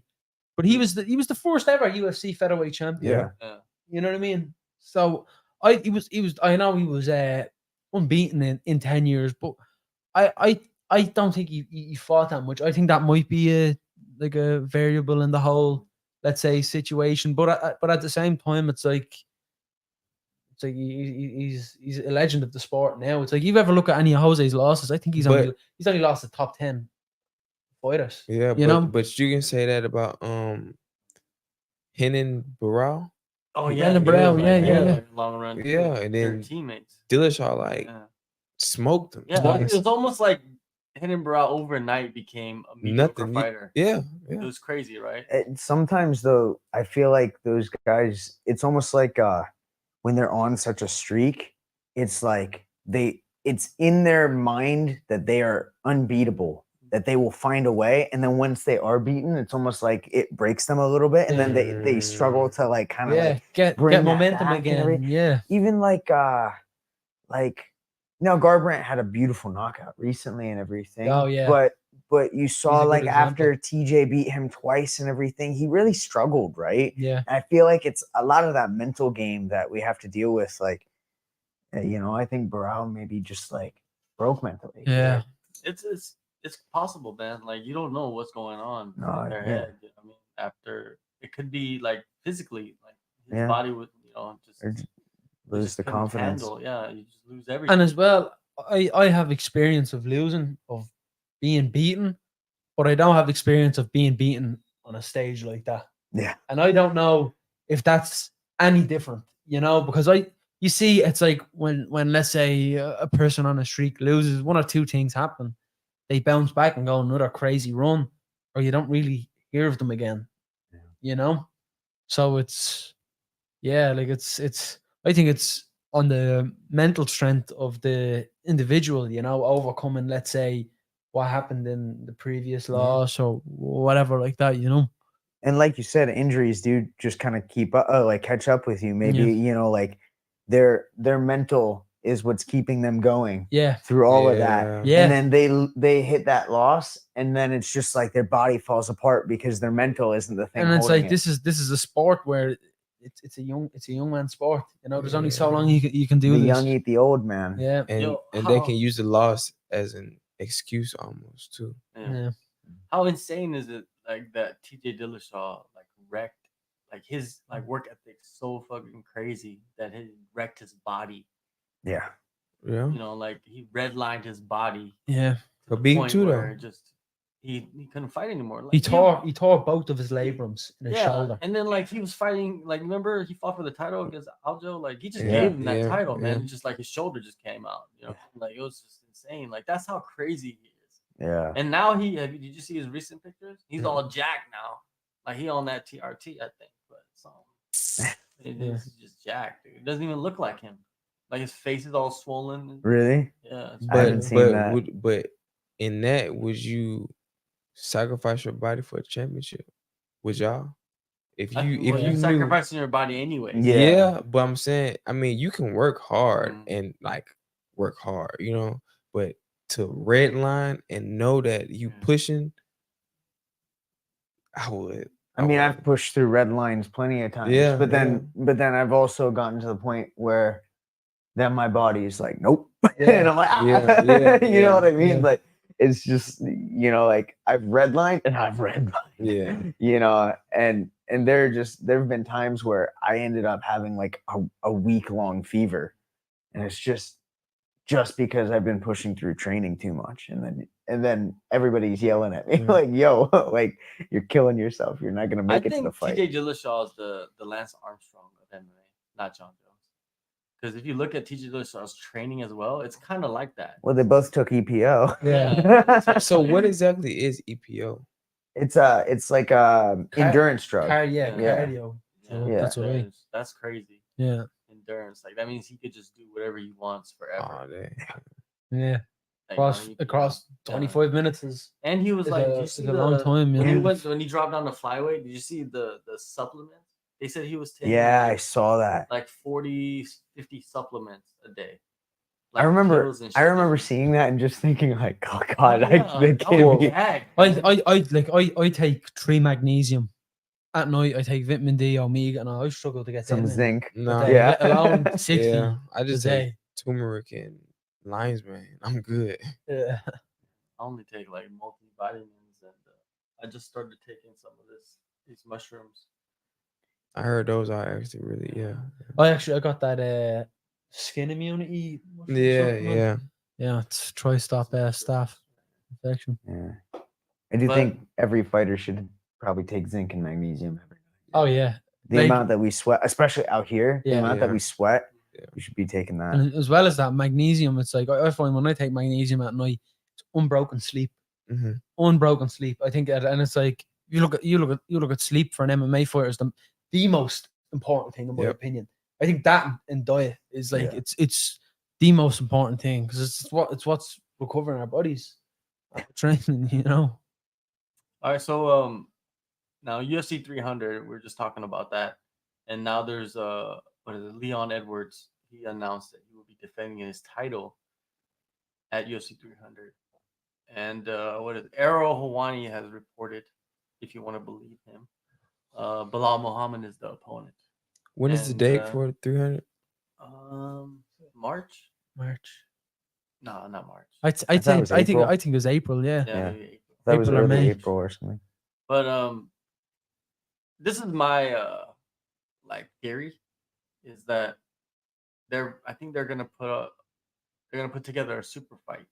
I don't think it's gonna be Bilal Muhammad. Like, that's not a fight that people want to see on UFC 300. Yeah. Yeah. I mean, we still Let gonna alone watch it, UFC 550 or something. You know what I Yeah. mean? Yeah. Like, yeah. He just you know, doesn't. it's just not like have a enough fight. Like, I'm fans. just giving you the position of like a Yeah. fan, right? Like, Yeah. watching it, just like, it's not even like an exciting matchup, to be Yeah. honest with you. Yeah. Like, if like excitement wise, it's just like, yeah, it's gonna be a technical battle. Like, when you say something like that, It's gonna be a good fight. Yeah. It's not a UFC 300. it's fight. gonna be a good technical battle. Yeah. You know what I mean? Like, that's what the commentator It'll was be a proper chess match. Yeah, it will, yeah. right? And you know, it's not like something that I'll be like, yeah, let's pay the money to get UFC 300 because it's just gonna be this massive But- event. I feel like if they were to make that match, they're gonna have 2 or 3 more title fights They have on that to. card to make Yeah. up for it. They Because have they're- to. Because it's like Hmm. Leon. Don't get me wrong. I love looking at him fight. I think he's really. But then it's like you see Bilal Muhammad. Like, he's not really too popular. You know, like you ever see like Yeah, the he's memes not. on like the memes on all social media and all of like people playing UFC 5 trying to get a decision win with Bilal Muhammad Yeah. and all just like Yeah. making fun of him and all, like, you know what I mean? So, I like, love it. I love it. Yeah. Man. Yeah, Like, I but think, it's just- you know, like they're putting some truth out there at the same Yeah. time. Yeah. You know what Yeah. I mean, it's disrespectful, but hey, it's comedy. yeah. But yeah, Bilal Muhammad, nothing against Bilal Muhammad. He's surprised a lot of people, man, with the performance that he has had, Yeah. right? But he does deserve to fight for the Yeah, title. he definitely deserves. I think he the title deserves shot. it. Yeah. No, it's like if you kind of look and you think who else, it's like who else is next in line. Yeah. If you really look at it, it's like Shavkat's only after Shavkat, coming off But a win you with want to Wonderboy. sell pay-per-views, and that's why I say they're gonna put a super fight together, and they're gonna have Islam step up to welterweight and fight Leon Edwards. I think that is what they're gonna probably try to do, and the backup plan is let's have Bilal fight. Yeah, But- and then I think that Bilal versus Leon is just gonna be what Kobe versus Leon should have been. To be honest, it's just Yeah. it's just like a repeat almost. Mm. So if I'm Dana or Sean Shelby, I'm going with either Islam or Shavkat. Yeah, That's the That's Yeah. the move. that because that's for me. That's exciting. Yeah. That's Islam had excitement. some choice words about the last performance for Edwards too, didn't he? I thought he made some comment about. He's always been saying that he wants to go up to Yeah, welterweight, exactly. right? But and like I don't get me wrong, Leon and Islam would be a great fight. But as well as that, I'm gonna exclude Connor from this just because, like, as I said before, he's a unicorn. But it's like Islam has defended his lightweight title twice. Yeah. Against Volkanovski. the same twice. person. Yeah. Yeah. He hasn't even defended it against a lightweight contender. Yeah. You have Gagey, you have Dustin Poirier, you have all these guys. So it's like a part of me is like, I'd love to see that fight, but then at the same time, that lightweight division is still full of killers Yeah, man. waiting to go. I kind of rather see Islam defend his belt in the division that Yeah. he's Now, the let me champion tell you who would be now. Saryukian versus Islam. I think that rematch would be good. That's just good. Yeah, that's That really would be a great exciting rematch. fight right Yeah. there. Like I will watch that's that. not a good technical battle. It is a good technical battle, but it's exciting though. Like there's an excitement level on that shit too. It's like, a crazy technical both can battle. finish. And as well as that, Anyway. like another thing, like I'm actually quite a Max Holloway fan. It's like you see Volkanovski is fighting Ilya Topuria, and it's like, what's next? Let's say for Max, let's say he's gonna wait around. Like you could see him move up to 155. Let's say fight any of the guys. You look at Gagey, like you look at Charles Oliveira, all them guys. Like I think that'd be cool as well. But I feel like for 300, that's the kind of matches that would be like good to have on the card. You know, them type of super fights. But then again, I'm not against Islam against Leon at all whatsoever. But like, it's just that's kind of my point of view. But the thing is about the lightweight division too is I feel like it is a rotation of fighters fighting each other. It is like Gaethje and Dustin. We've been seeing them fight. Fought twice now, like it's just one them. Apiece. So I feel like you could throw Charles in there too. You can throw Yuki and like I do miss the Dubronx era. Yeah, like, I do miss it as the well. Dubronx era, bro. man. Yeah. So it's like it's so much you can do. I think they should give 300 to the fans. I think there should be a poll or a vote. Or Could you imagine? That'd yeah. actually be sick. Yeah, it would. Yeah. That would be. It's never gonna happen. Yeah. Don't say never. There is a BMF belt now. Yeah. Yeah. And it was handed out by The Rock. Yeah. So yeah. That would, I mean, I think that would be a great way to get the fans involved and for them to tune in, because if I vote for it, I'm going to watch it. Yeah. No, What if it's like? What if it was like a mystery opponent? And like nobody found out until either the they walked out. Yeah. They come out with the cane mask. No, like once the music comes on, like that'll be crazy. And then you find out like, oh, who has this music? And then like, boom, they come out. Yeah. And it's like that's to me WWE. To me, it just makes me think of UFC Stone Cold. To me, like I don't think the UFC would ever do that, but I'm saying like somebody needs to do that. Yeah. Somebody needs to start doing that, like mystery. Because like you could have like a couple options for a person that's a mystery, right? Mm-hmm. Like, or you could like who can guess who the fighter would be? Yeah.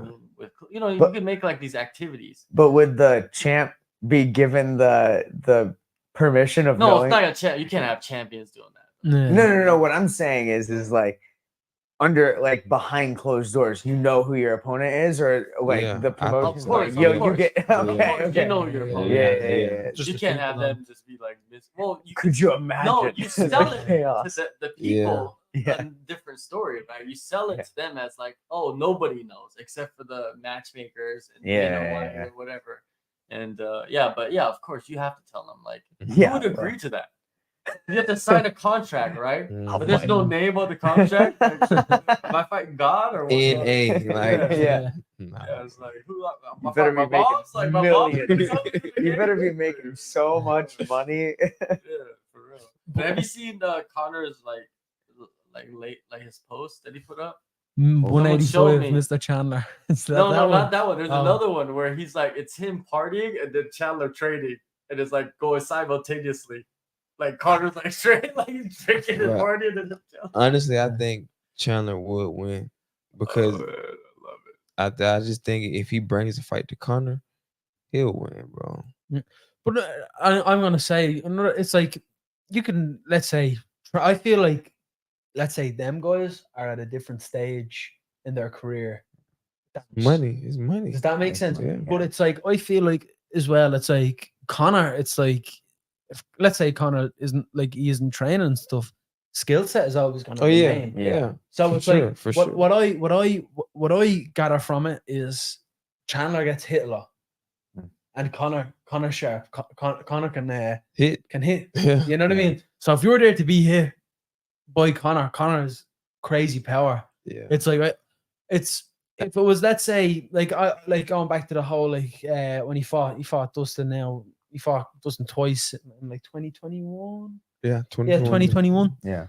And it's like Dustin's a much harder fight because he's good. He's good at getting in and out. Mm-hmm. Chandler brawls. You know what I mean? And it's like with someone, and I think the most interesting thing about it as well is it's to 2 weight classes above their actual. It'll be at 185. That's what they. Oh yeah, said, that's what they 185. agreed. Yeah, That's gonna be a banger. No, it's that'd be but like, so weird. but to it's see, it's too. it's Just like it the intrigues me because meatball versions. it's just so out of the ordinary. I'd imagine both guys won't have too much of a crazy weight cut to do, No. and they're just focusing solely on fighting. Yeah. And I think as well, it's like imagine like fighting was like that, you know. It's like we're just gonna fight at the weight we walk around at, and that's you know what I mean. And Yeah, it's nuts. and we you don't know? have to take a hydration test. Yeah. There's no test. There's no weigh-ins. Yeah, Yeah. It's like, you yo, walk in. we're just playing. Sure. We're just fighting for neighborhood belts, Yeah. Yeah. city belts, state belts. You know, like Mhm. country belts. What And if then- the UFC realized that Connor versus Chandler was too big to have, and that this whole thing was a ploy to put them in last minute for UFC 300? Yeah. No, I mean, like Yeah, if- yeah, but I think as well, like they said July, didn't they? yeah. Yeah. Well, that's like, what Connor said, right? Yeah. Connor said that he wanted to come Yeah. back. For well, international I'm fighter. gonna say one thing. Whatever Connor says is going. Yeah, Yeah. exactly. It's like whatever Connor says, that's what's gonna happen. Yeah. you know, hence why it's like- USADA's gone. I feel like as well. I feel like as well. It's like with Connor and Connor's calling all the shots for that. Yeah. He's calling all the shots. Of course, It's- he's the Chan- A-side. He's having Chandler wait for him. wait for him, and it's like you think about how long It's like a dog. Like, yo, sit there and wait till and I come wait back. Yeah, until I'm ready to feed you. yeah, That's basically Yeah. like what's going on right now, right? Putting a You know, cracker on nothing, his you nose know, and against saying, Chandler, like, you know what I mean? But It's come like on. you ever hear like Dana talk about Connor, and it's like the reason Connor is like people are all about, oh, Connor gets treated better than most fighters. Like, yeah, he does, because when he was in his reign and Aldo was pulling out, and like he was getting pullouts and stuff like that, he was just saying yeah to everybody. Yeah. Which is why he gets that treatment, you know, which he's earned it in a way. And So it's always sunshine and rainbows when you're making millions of dollars by just sitting back and Yeah. watching somebody else yeah. Mm. do combat for you. You know what I mean? Like, you're Yeah. always gonna look at the good things, you know, that's going on in his shoes or whatnot. But man, McGregor, him coming back. Imagine being in that position though, man. Like, I like McGregor. I like what he does. I love that he's posting stuff. I love that he plays with the media. Mhm. I love it. And imagine like being in that position to where you could just post something and there would just be like 50 articles written about what you Yeah. just posted. And you could just go online and just read them all if you really wanted to. Imagine being in that position. Yeah. You're on your yacht, like chilling, and you're just like, come on, let me just do a little voice message for everybody. And then like a 10-second voice message becomes 50 articles. Yeah. It's surreal, man. What? And- Imagine It's crazy. And I'll tell you the craziest thing about it is that fame or stardom that can happen in less than a year. Yeah. That's the crazy, and I think that's the Probably can craziest happen thing. tomorrow. You know, Yeah. that's the craziest thing about the whole thing. And it's like with Connor, that's what happened.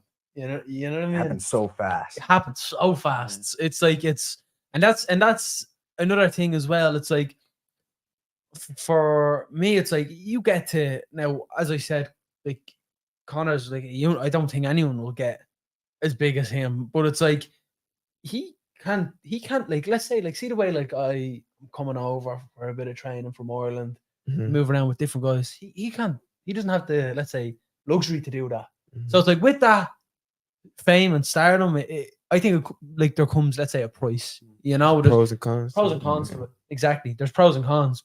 Pros, it's like you can look after your family, look after your loved ones and stuff like that. But I think a lot of your freedom is You lose a taken bit of away. your life. Exactly. Yeah. No, you do. 100%. Man, imagine being famous like that overnight, like literally tomorrow, like when you woke up, Mhm. like you found out something. It's like, let's say, like I found out tomorrow that I was the long lost son of Kim Jong Il, the North Korean dictator. Right? Let's say that. Let's just say that my life changes instantly, right? Yeah. Tomorrow, like Yeah.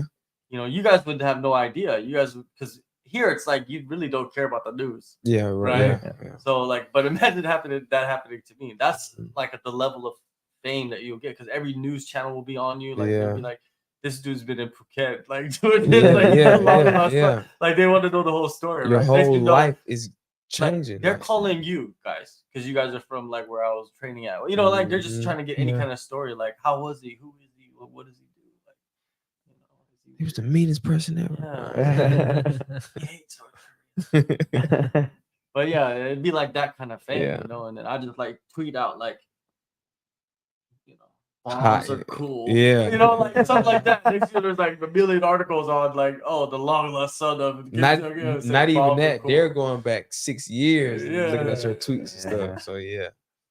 And I'm just like tweeting, just playing with them. You know, like that's what you can do now. You know what I mean? Like better clean up that profile, sir. It could be fun. It could be a fun thing. It would be fun. Like, bro, yeah, I'm tweeting stuff just to get under people's skin, like haters, all of that. I would, to be honest. Yeah, he calls the shots, man. Like that's why he posts what he posts. Yeah, you know what I mean. Like and it's like he has the traction that if he posts something, he's gonna get that traction.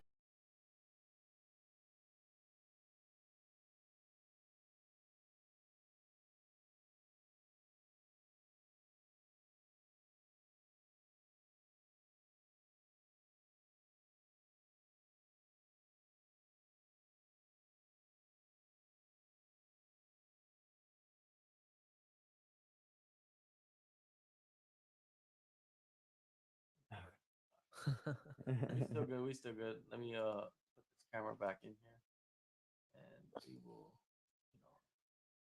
Need what were we talking about? Technical difficulty screen. We're talking about Connor, like with his whatever amount of followers on with his Instagram. like 50 million followers. But you know, like with that amount of followers, right?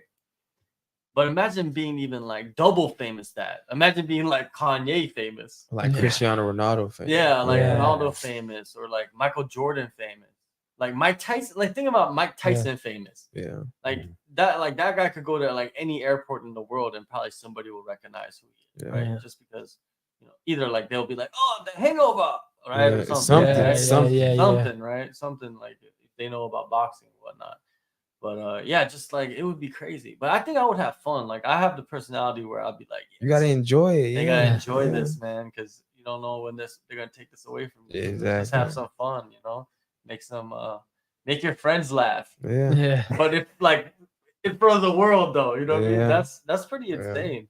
So like you could like make your friends laugh in front of the world. Yeah.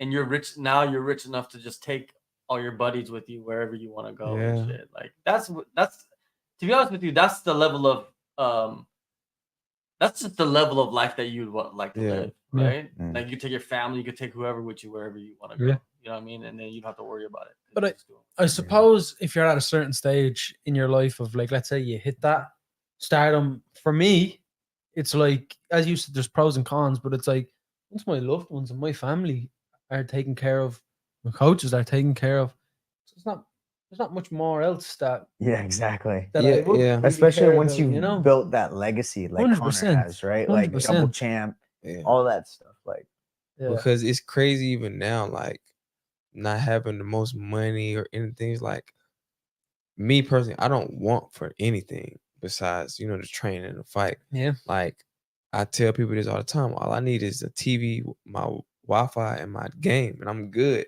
You know, like, but I feel like when you go to new levels, you have to adapt to like start to like buy good looking clothes or good looking shoes or to dress this way or to have a certain car.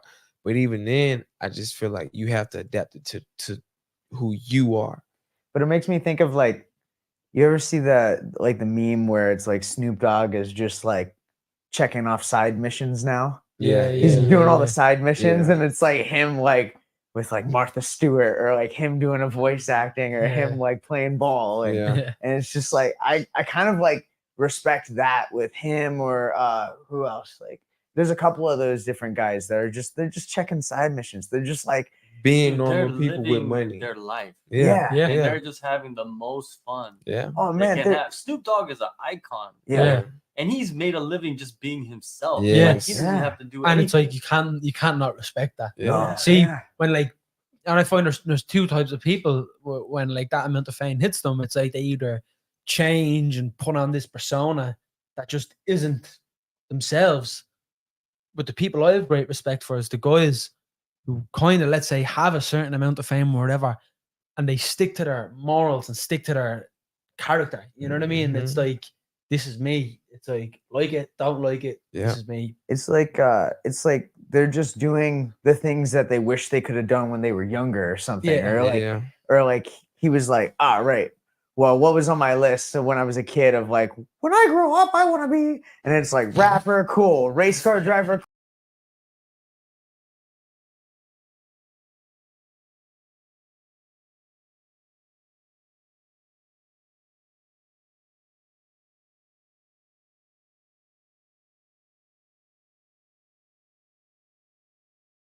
He is like huge in the acting world.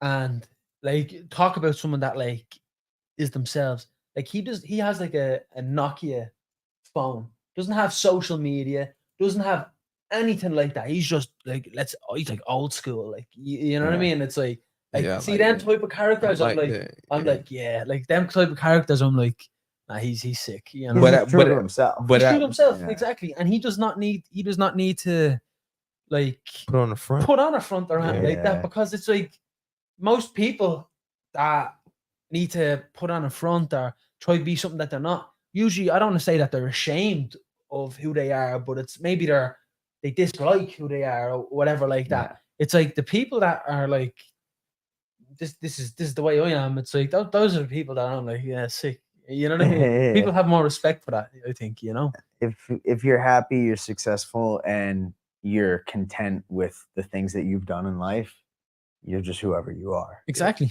Yep. All right. So one last thing before we get out of here.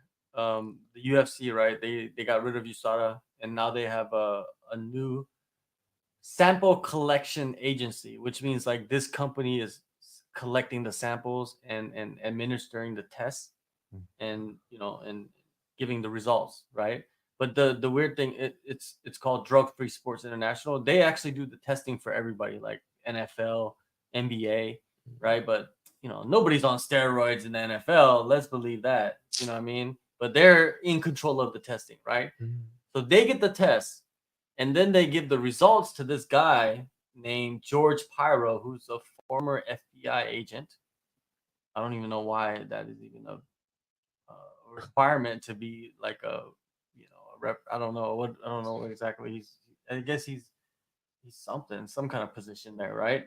But he's the one who gets the results, and then they get the UFC, I guess, or he like hands out the punishments.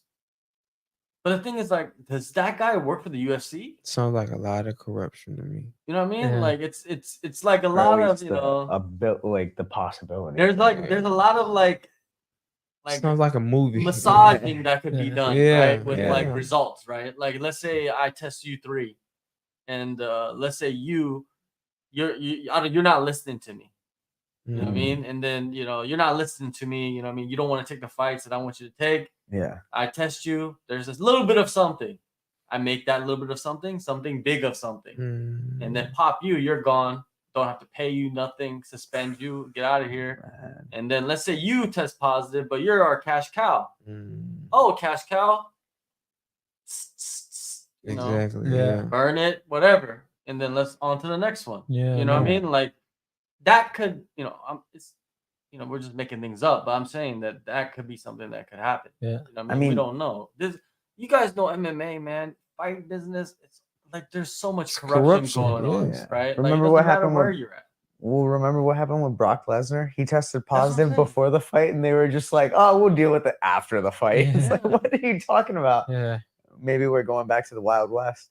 And then then they're also one thing that they're changing, because there's a couple things that is different from USADA, but they're doing this thing where like the threshold for like metabolites or picograms or whatnot, you know what I mean? The thing with John Jones, it's higher. Like it's higher, or like they can manipulate it somehow. Like it's kind of a weird wording of how they did it, but it's I don't know, man. Like some people they like it.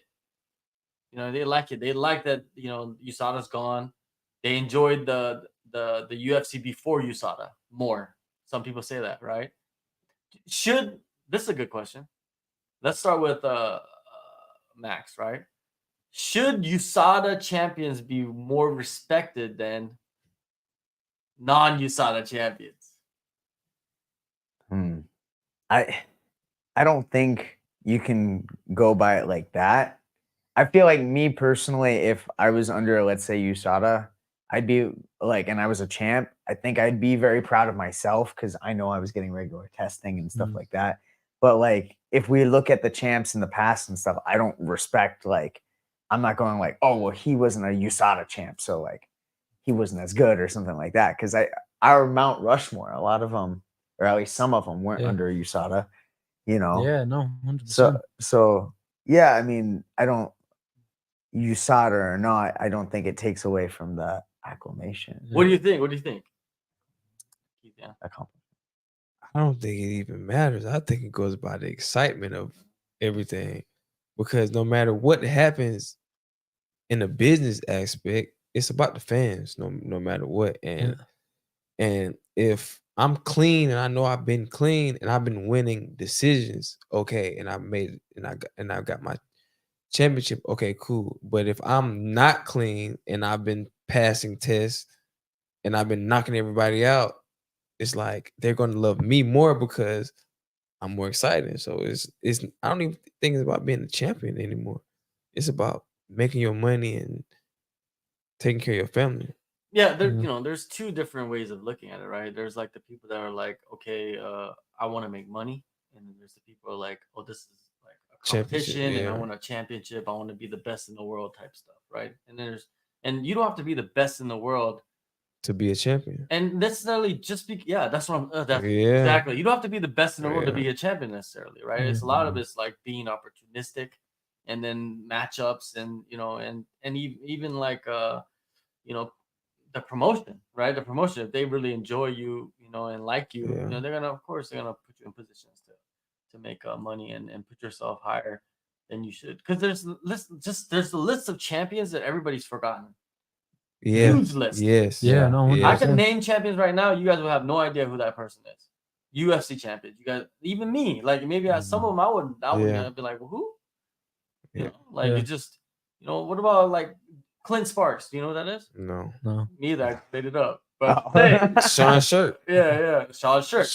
But I even know like, you know, like Luke Sean. Rockhold and you know what I mean? It's like all these guys. But it's like it goes back to how we started it with the pre-USADA and all that stuff. It's like people love pride because of it was pride. Like it was just crazy.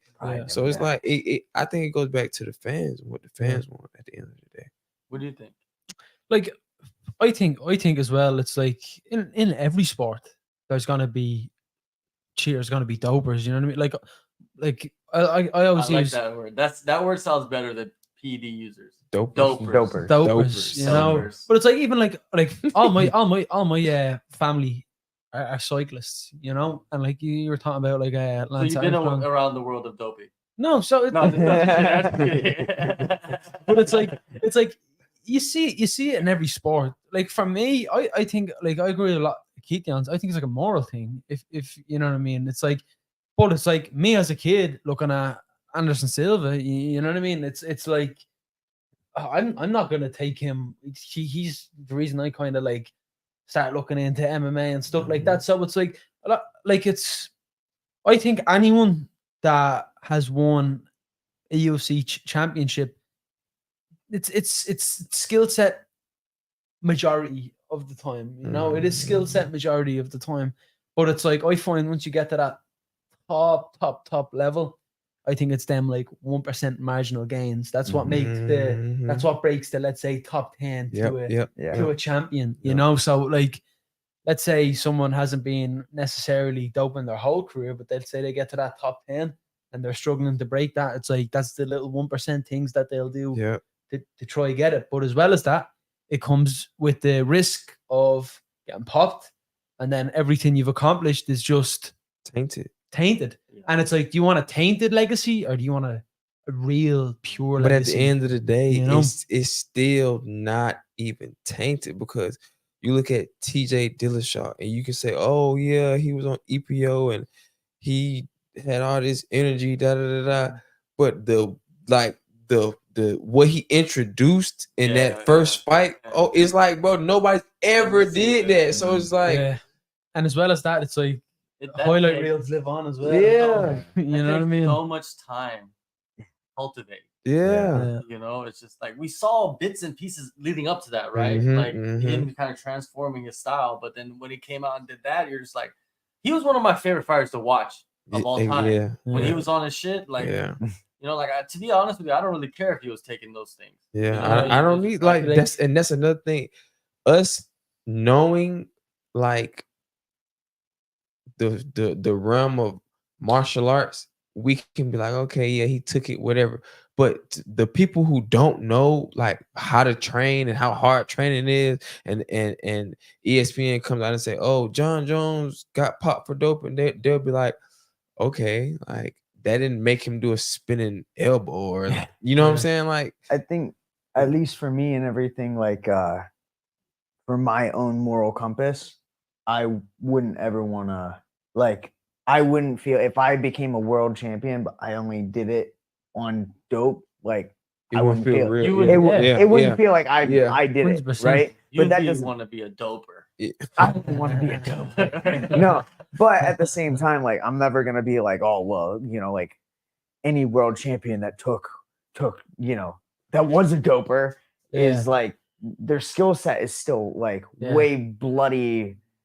Like, and just because you dope don't mean that you're gonna be a champion. Like we are in the gym with people that we can feel it, and they have like 5-2 records, or you know what I'm saying, they're just normal fighters. But it's like that doesn't lead to a championship just because you doping. If anything, I believe people dope because their body's breaking down. It's not even an advantage per se. It's just to keep going, you know. But like their will to win, man. But it's like you see Donald Cerrone after retirement talking about him and steroid use. And like you look at Donald Cerrone at the end of his career, another legend of the sport. You know what I mean? Wither. But it's just like he gave an interview saying it is the equivalent of drinking from the fountain of youth. Like he's saying that he would train 2-3 hard training sessions, and the next day his body be fully recovered, no soreness and stuff. So if people are training on steroids and they can train as hard as they want for as long as they want, injury free, stuff like that, they're obviously are gonna, let's say, develop skill set twice as quick. But in the argument, and it's not like cycling, football, like I mean like soccer, like you know what I mean. It's not like this is fighting.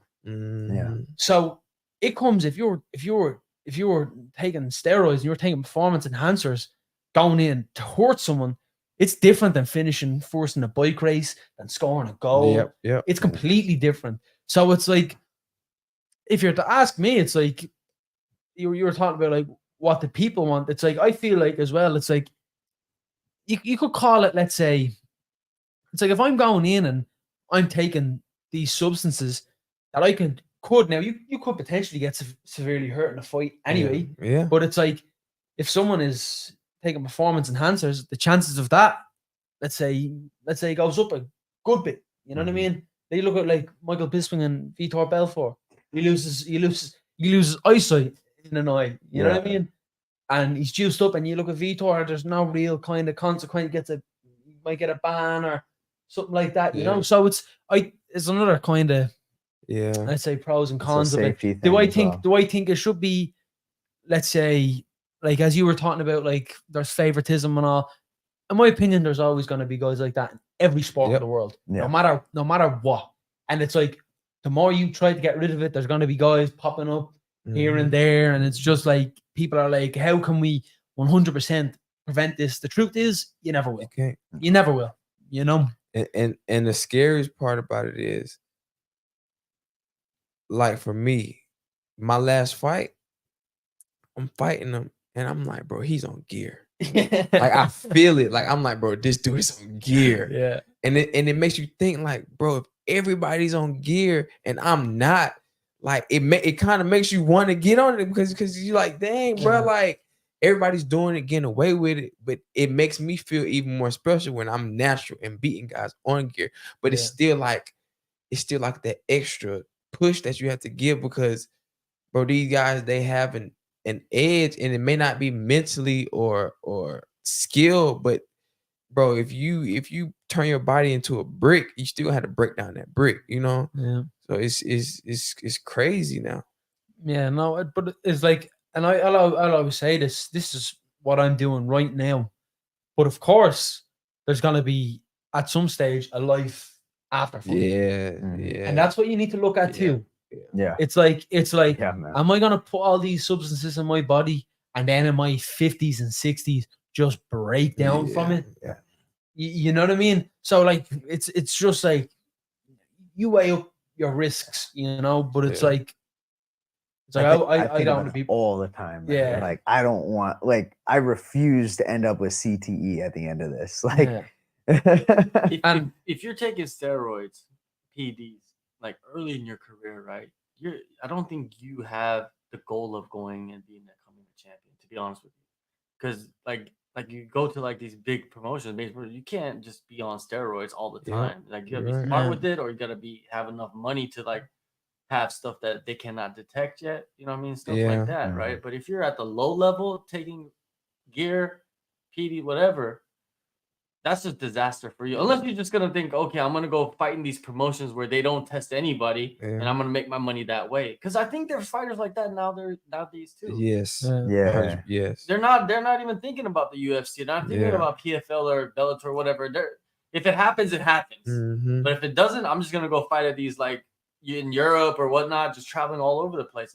And they're on gear the whole time. And it's like, and another thing is, it's like if they're crowd favorites, it's like they're probably getting paid well through ticket sales, through all that. So like I know like a few guys who've like there's one French guy, Taylor Lepless or something like that. He fought an Irish guy on that UFC France card, but he was fighting in UFC and went on a 3-fight win streak and left UFC and started fighting regionally again, all around France. And like I don't know what the reason was, but what I can imagine is that he's getting paid better being the crowd favorite all around France. So it's like if guys are doing that, going around on gear, it's like, like it's just it's people don't even think that deeply about it. Yeah. But there's so many layers to this game. Yeah. Because there's like the lowest of the lowest levels, right? Like you're fighting at, whatever, you know what I mean? Like you're fighting in a barn, right? That's like the lowest of the lowest. Grassroots MMA. Grassroots MMA. Yeah, grassroots MMA, right? You're fighting there, and then you got the highs of the highs, dude. And then it's crazy, man. And especially the one that you were talking about earlier about like guys that are like hobbyists that just train MMA, but they're on gear the whole time, and they're going there and sparring with like people, and fucking people up, Mat right? warriors. Yeah. And it's just like Gym warriors. That's why, in a way, it's like pros. They have to be careful. Yeah. Unless they just have separate pro sessions, right? But even if you have separate pro sessions, you never know. Some people might come into the gym from outside the gym. You know what I mean? Bro, we see it, like we feel it, like people. It's the everyday situation here. Yeah. It's the everyday situation here. And it's like you kind of like when I first heard about it, because even like he told me, I was like new to it. Like I never heard about people being on it until I really came in, because in America it's more kind of regulated, but here like you can get it down the street, Yeah, I know. But it's nuts. But it's like it's like at first I was like, man, that's kind of like disrespect. But I truly understand. I really, really do. Especially from like foreign countries with their morals and stuff like that. I understand. And some people are brought up to only win. And if they need that extra gear or whatever, they're gonna do it. Yeah. But it's like it's like getting back to that like top level of competition, them like 1% things you can do to get better. Like I looked at a Tour de France thing, getting back into like kind of cycling. What they used to do was when they were riding a Tour de France. Tour de France is a 3-week bike race.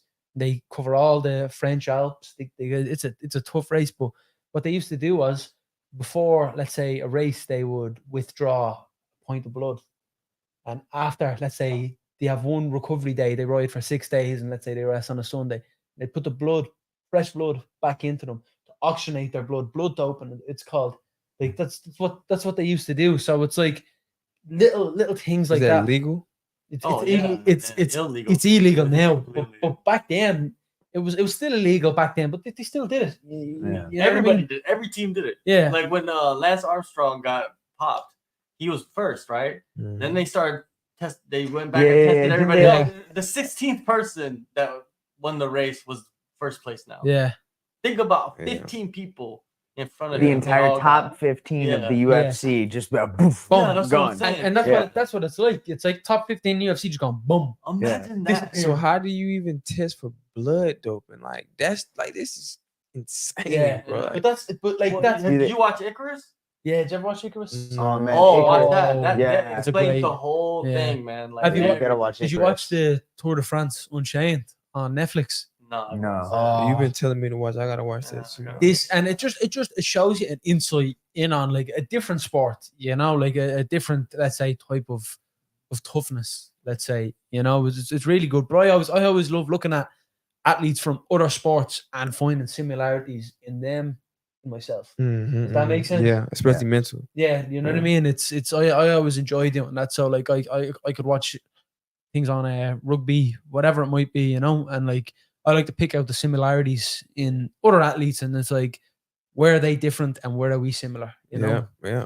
Of course, you gotta make comparisons. I do man. the Hey, same. I do the same thing because for me, the main thing that I found that's similar in every sport is technique and mental. mental. You- Yeah, That's the same thing in every sport. You just 100%. get down to technique, mental, condition your body for it. You could. Yeah, There's also a snitch clause in the regulations. For the new USADA. Yeah, well, they had it in USADA as well because John Jones got that's why they made the snitch clause for John Jones. John Jones got 30-month reduction from his sentence from USADA because he gave substantial assistance, which means basically he snitched on people, Oh, right? my yeah, So they're doing that again. So like it says right here, it says basically like no matter how much PDs you use and no matter what kind of PDs you use, if you come with information On somebody else. someone else, that will reduce your sentence. That's gonna make, bro. That's Dude, imagine crazy. being an American top team. and seeing it, and like yeah. taking pictures everywhere. Yeah, Just think like- about, like Dude walking around with a notepad. Just, yeah. that's what I'm saying. Like, so you're just ready to snitch on people. You know what I mean? Like, and you know that there's rumors that guy George Pyro, he's trained at American Top Team for like years. Mm, I was like, I thought they didn't allow people to train there. And he must be a certain level of yeah, like martial artist. notoriety at least. Yeah, like Yeah. something like, well, he's the FBI agent, so I Yeah. guess if you go into any spot and you're like, I'm FBI, and they're gonna let you in. And Yeah. 100%. right? Yeah. So, but yeah, the snitch clause, man. Like, what do you think about fighters snitching on each other? Because hey, I know a lot of fighters that can snitch on each other on a lot of shit. Like, and they hate these other people, but they just don't. You know what I mean? What do you think of the snitches? Man, as far as I'm concerned, where I'm from, it's 6'9". it's the same in any situation. Yeah, It's if you feel that heat, you gonna tell. yeah. But I mean, if you willing to take that 30-month or whatever and not give up anybody, and that'll ruin. To me, I will feel better if Max got caught for doping, and he took it, and I'd be like, oh yeah, bro, he was doping. He like almost 40 years old.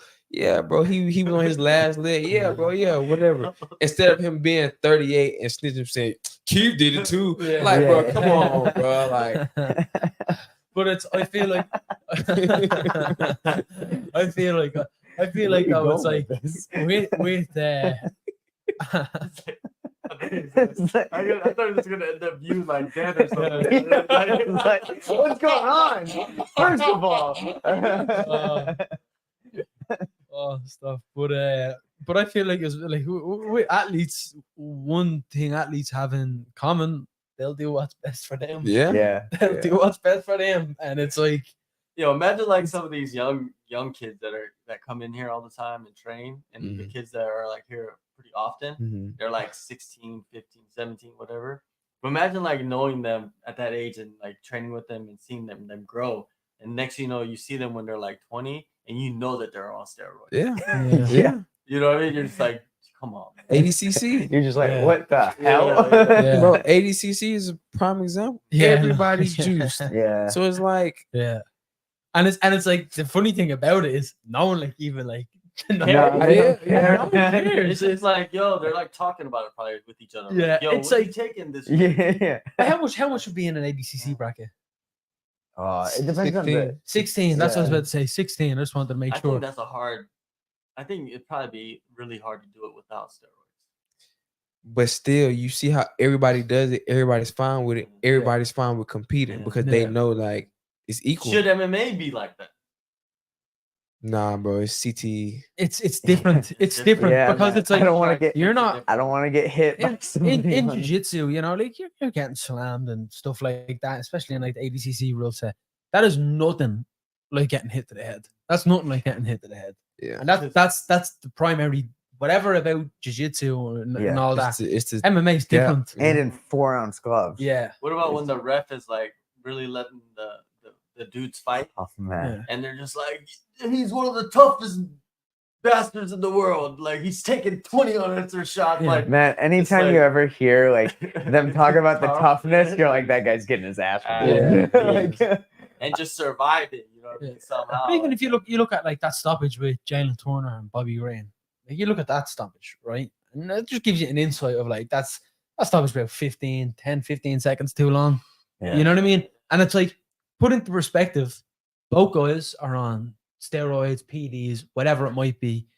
Those guys are gonna have more muscle mass and gonna be able to generate more force in their punches. And that's the difference of like someone being seriously injured. Yeah. You know what I mean? That's but what if somebody was naturally that strong? What if somebody was naturally there like are people. That, yeah, like what if Yeah. somebody No, was there like is. naturally like that? yeah, no, there is. Hercules It's goes like- in and just bam. Yeah, like you can play it both ways, but that goes back to if he's on it and we're in the same weight class, and How I old know is and he? who 40? yeah. Yeah, If he's pushing 40 and I'm 30, and it's like, well, if he's on it and I know he's gonna pass, well, I can do it and I can pass too. So let's make it equal. But it's like, I don't know, bro. Like I love being Max got natural. caught. You know, Max got caught. He got busted, and he's coming up with like this folder, and he just opens the folder up. Bro, no. It's not even a Just- folder now. It's a flash drive. Yeah. No, I'm just going to old school. You know, like Yeah. Do you recognize this man? We got you here, Bro. here, and here. Like, all right, tell us some things. But that could also ruin the sport too. Yeah, No, like 100%. it could, like you could catch him. He can tell him, me telling him. Yeah. Now it's like, And then now, the top do 15 you want? really is Yeah, out. yeah. Do you want people to know that? Like, Hey, look at when PFL like half their roster got popped. Oh, Yeah. that was Like, bad. that was crazy, right? No. what? Yeah, at the No. beginning of their This latest year was season. Yeah. this year was not a good year for them, man. No. To be honest. With you. Well, They did the bad, dude. the light heavyweight champ, he's Yeah, Canadian. he got popped. He got popped. Yeah. Yeah, Lo- he's Australian. loads Got of popped. guys got loads popped. of dudes. Yeah. Thiago Santos got popped. Yeah. And he was one of the dudes that got the 50 clean test jackets. Oh, Shows you how yeah. clean USADA might be. I don't know. But first fight, Thiago goes and fights in PFL. He gets popped. But that Yeah. could be Just different. him, just like, yeah, I'm out the UFC. I'm at the Yeah. UFC. Let's Yeah. do it. Let's Yeah. get. Let's Yeah. get. I understand that too. You know cheap what I mean? If they're not, but the thing was like, I don't think they were really testing that hard until they went to Vegas. 'Cause I think those shows were in Vegas and they just. So how do they Right. test people across seas? Like, I'm in the UFC and I'm here. They will fly here and No, they have the Thai. tie you saw Yeah, that? there's like agencies in every country. That's go out and even test worse. people. You They're think sleeper agents. you really think you can't pay off a They're like, Thai? "Indians." Come on, yeah. Let's take a sample. It's crazy. Yeah, but yeah, they send them like they'll come to the gym. Like when Wei Li was here, I think they came. Loma, and Chian as well. Yeah, they came, but it's the Thai version. But the thing is, here they don't come to your house at like 6 a.m. They just come to the gym. like at like regular time, you know what I mean? But they're more polite about it, right? yeah, but I guess in other countries, like especially the States, they come real early. And then people are like, Did you hear about paranoid. what Bisbing did? Because apparently you can tell them like to wait. He made him stand or something for Yeah, like, he said, no, Yeah. you can't sit. Only my guests sit. And went and took a nap, and he came back, and he actually felt bad afterwards because he was like, what a "Oh man, dickhead. That's a dickhead move, man." Yeah, But that's he's too like, much. that's just him. but You know, even he's a like you dickhead. hear the stories of like Paulo Costa cutting weight and them Yeah. coming in looking for see that like and like Like you with know, Volk, Yeah. before he fought the rematch, the second fight against Holloway, they tested him the night he was sleeping before the fight. Yeah, that's too yeah." They much. woke come him up. on, and it's like man, and not you that know night and before like the fight. that fight week is intense. Yeah. That fight week is intense. It's like what it's like I understand that they got to like it maybe like I understand that has to be like irregular, let's say, because they could like let's say be getting like juicing and then like finding ways around or whatever. So it's like the irregularity is that Yeah. irregularity that like catches the athlete out, let's say. But like at the same time, I'm a fight week and like I'm cutting weight, you know, we're starting to dehydrate, no carbohydrates, no sodium, nothing like that. Someone comes up in front of me, asking me to piss into a pot. I'm going to tell them, go off. You know what I mean? Which is completely understandable. But I do see both sides to it, you know. I don't know. Like, I think there's times that you can do it. You know, you don't have to be like all secretive about it. Yeah. Like, Yeah. it ain't running anywhere. You know what I mean? Now, Yeah. have you heard about this was like years ago too. I think Alex Rodriguez was taking these like gummy bear, like TRT steroids, where like he would take them in the game, and then by the time the game where it was out of his system. Yeah, What? yeah. That's nuts. That's crazy. That's nuts. that Balco with Barry Bonds and all Yeah, that, right? yeah. Like they're all connected together. Like that's the type of level stuff that they had like years ago. Imagine what they got now. Yeah. So imagine like even in fighting, if you have enough money to the stuff that you can take, like, okay, I'm going into this title fight 25 minutes. Let me shoot these gummy bears in my mouth filled with EPO or whatever. You never know what science can do, you know what I mean? And then by the time the fight's over, it's out of his system. He gets tested. There's nothing there. Yeah. That'd be I'm a insane. mad scientist, man. Like I should make this shit. Bro. but if it was done then, yeah, just like you said, Yeah, it could it's be like anything. way It more could be like advanced. tabs or something. It'd be Yeah, super easy exactly. if you were the It could be long just lost be in the son. water. Yeah. Like they could just like open the UFC water and just like, and it's like clear, nothing, and he just like between rounds he's like drinking whatever it is. Yeah. I mean, Prime it could really be, makes like, you prime in that That's what situation. I'm prime. Like you become prime time. Right? Prime time, yeah. Like, crazy, right? Like that. I don't think people think that deeply into the PD use, right? Mhm. Like people could be using it in that way Mhm. the whole time, the whole USADA era, everything, right? Yeah. And you didn't even know it was happening.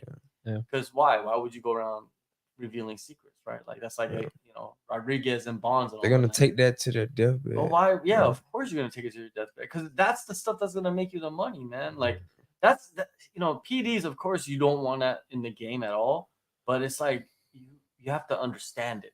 I think, and man, it kind of It is chess. It Yeah. really is Well, chess, and- bro. But it's an arms race, right? The thing Yeah. about the situation is like if you increase the science to detect it, the science to not get caught is gonna go up yeah, too. yeah. And there It's and just a there battle, and there. yeah. Yeah. And you think like, how far are the scientists, you know, ahead of like Oh, the testing lab? The dopers Yeah. are way ahead. That's how it always is. That's how Because it. the dopers yeah. are the ones that are like thinking of ways to like. They're the mad scientists. Yeah. They're just like they take the dope and they're thinking of like what the dopers can do to get Yeah. away with the dope, right? Oh, It's just yeah. crazy. Just, But it's like Watch even Icarus. you look back, like if you even look at like So some of the crazy. UFC roster now, it's like you're crazy. You think there isn't at least a handful of athletes oh, in that UFC roster that aren't. Bro, from what y'all told me on the mats and stuff, bro, I couldn't believe it. Like, I believe everybody's doing it. Like, Yeah. I think like we're the last that Yeah. are Like natural. percentage wise and everything. Yeah. I think it's At least 80. but the thing is, like, I think some of the More stuff than some of 50. the stuff that like people are taking earlier in their career is gonna ruin their career.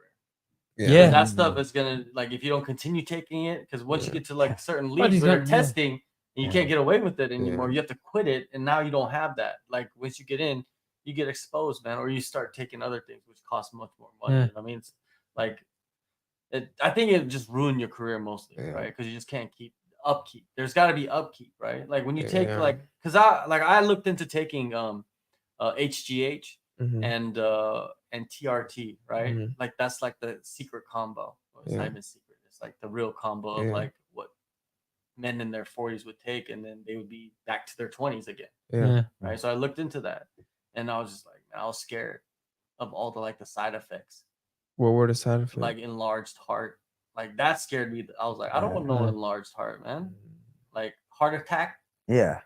heart attack. When that's the thing is Yeah. like Your heart, your Yeah. heart attacks you. attacking you. Well, it's like- You're like, you done. Like, get out of here. it's over.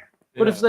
if you're juicing, then like let's say early in your career and you're juicing, you're on all sorts of performance enhancers, your body's gonna obviously stop producing certain things naturally. yeah. You know what I mean? So like even like some bodybuilders who have let's say been juicing their whole lives and whatever, they get out bodybuilding and stop. Like I know a guy back home who you know, like was a bit kind of depressed, unhappy, blah blah blah. Ends up going to doctors, getting a test, and he had the testosterone of an 80-year-old man.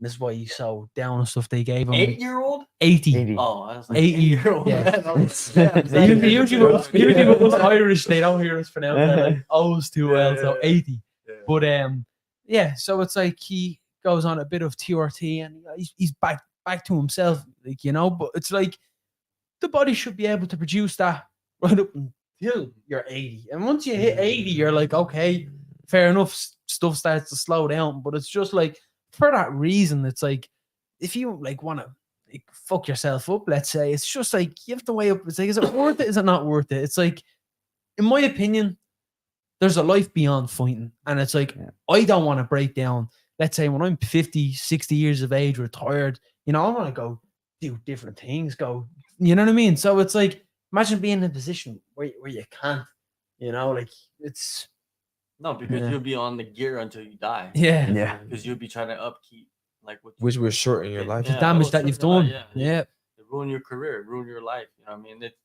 And that's the only reason I don't take it. Like, because I'm scared of like what it can do to me, like side effect wise. But there's a positive effect. You see dudes out here like walking around, like you could clearly tell that they're on gear. Yeah. And they're not young. Yeah. Like there's guys in their 50s that are jacked Yeah. to the gills, walking around with their shirt off 24 hours a day. Yeah. Yeah. Right? Liver Just- King. Yeah, and they look exactly like Liver King. Like skin is orange. Yeah. Like their abs are like protruding out, right? Like, Veins all over them. Veins Yeah. all To over. be honest, bro, I think it's a beauty in getting older. Like, Yeah, of Yeah. course, I would want to be like this forever, but when I'm 50 and I don't look 50, then I'm fine like that. You know what I'm Yeah. saying? Like, I'm Yeah. fine. Now, if I look decrepit and all that stuff, that's Euthanize different. me. Yeah, but if I'm 50 and I'm like, I feel good, but I'm a 50-year-old man, I'm fine. Like, Yeah. I think people just push that age thing way too much instead Yeah. of just enjoying where they are and who they are. Yeah, man. Like I'm much older than you guys, but like even me, like I could wake up in the morning and not like be all like aches and pains. and Yeah, shit. 'Cause, like yeah. people that are like maybe my age, same age, they wake up and their body's all beaten down. But like I could go train twice a day. Yeah. And then be Yeah. kind of normal. Like I'll have like little bruises and bumps and shit like that, but it's just not like, oh my god. But it's man, also you know, it's also the fact that you train twice a day that allows you Yeah, to that's true. wake Yeah. up and be smart like that. training. Smart training. as Yeah, well. yeah, Like yeah. I'm not trying to like go crazy. Because like even you can like overdo it, 'cause Yeah. that's what this place is about. It's about overindulgence. Yeah. Everything. Yeah. Even the training. You know what I mean? It's overindulgence. Like there's people training like 5 times a day. There's people training like 8 hours a day, like straight, like the Japanese kid, right? Yeah. Yeah. So, Gotta be here. That's just that old Japanese Yeah, that's that work ethic. medicine Yeah. and work Yeah. ethic. That's that old like Hanging out. herbals and juices. That's what that is Yeah. right there, right? Just Fruits from and the- berries. straight from the mountains of Fiji. Yeah. I'm just telling you right now. No, not Fiji. What's that famous mountain in Japan? Fuji. Fuji. Yeah. Fiji's a country, right? Yeah. Okay, Is good. Fiji? Fuji. Yeah. Yeah. Fiji's a Oh. country. But anyways, we're gonna shut this down. We've done 2 hours. Man, that stuff flies by. Yeah. We'll be back on Monday. Oh man, the crew that's coming on Monday. The Dagestani Puerto Rican. Give you that right now. Oh man. The Dagestani Puerto Rican. He's gonna talk so much. The man. 40-year-old, 17-year-old Yeah, man. The 40, Dagestani 12. Puerto 40, Rican is gonna show us, or he's gonna show up on the show on Monday alongside Shetty Magetti. I call him now. That's his new nickname that I call him. Shetty Magetti. You know what I'm talking about? Who? Yeah. Machete. Oh, Dylan. Them and Shetty. Dylan, if you're watching, your new Dylan nickname Dahmer. is Shetty Dylan Magetti. Dahmer. Dylan Dahmer. All right.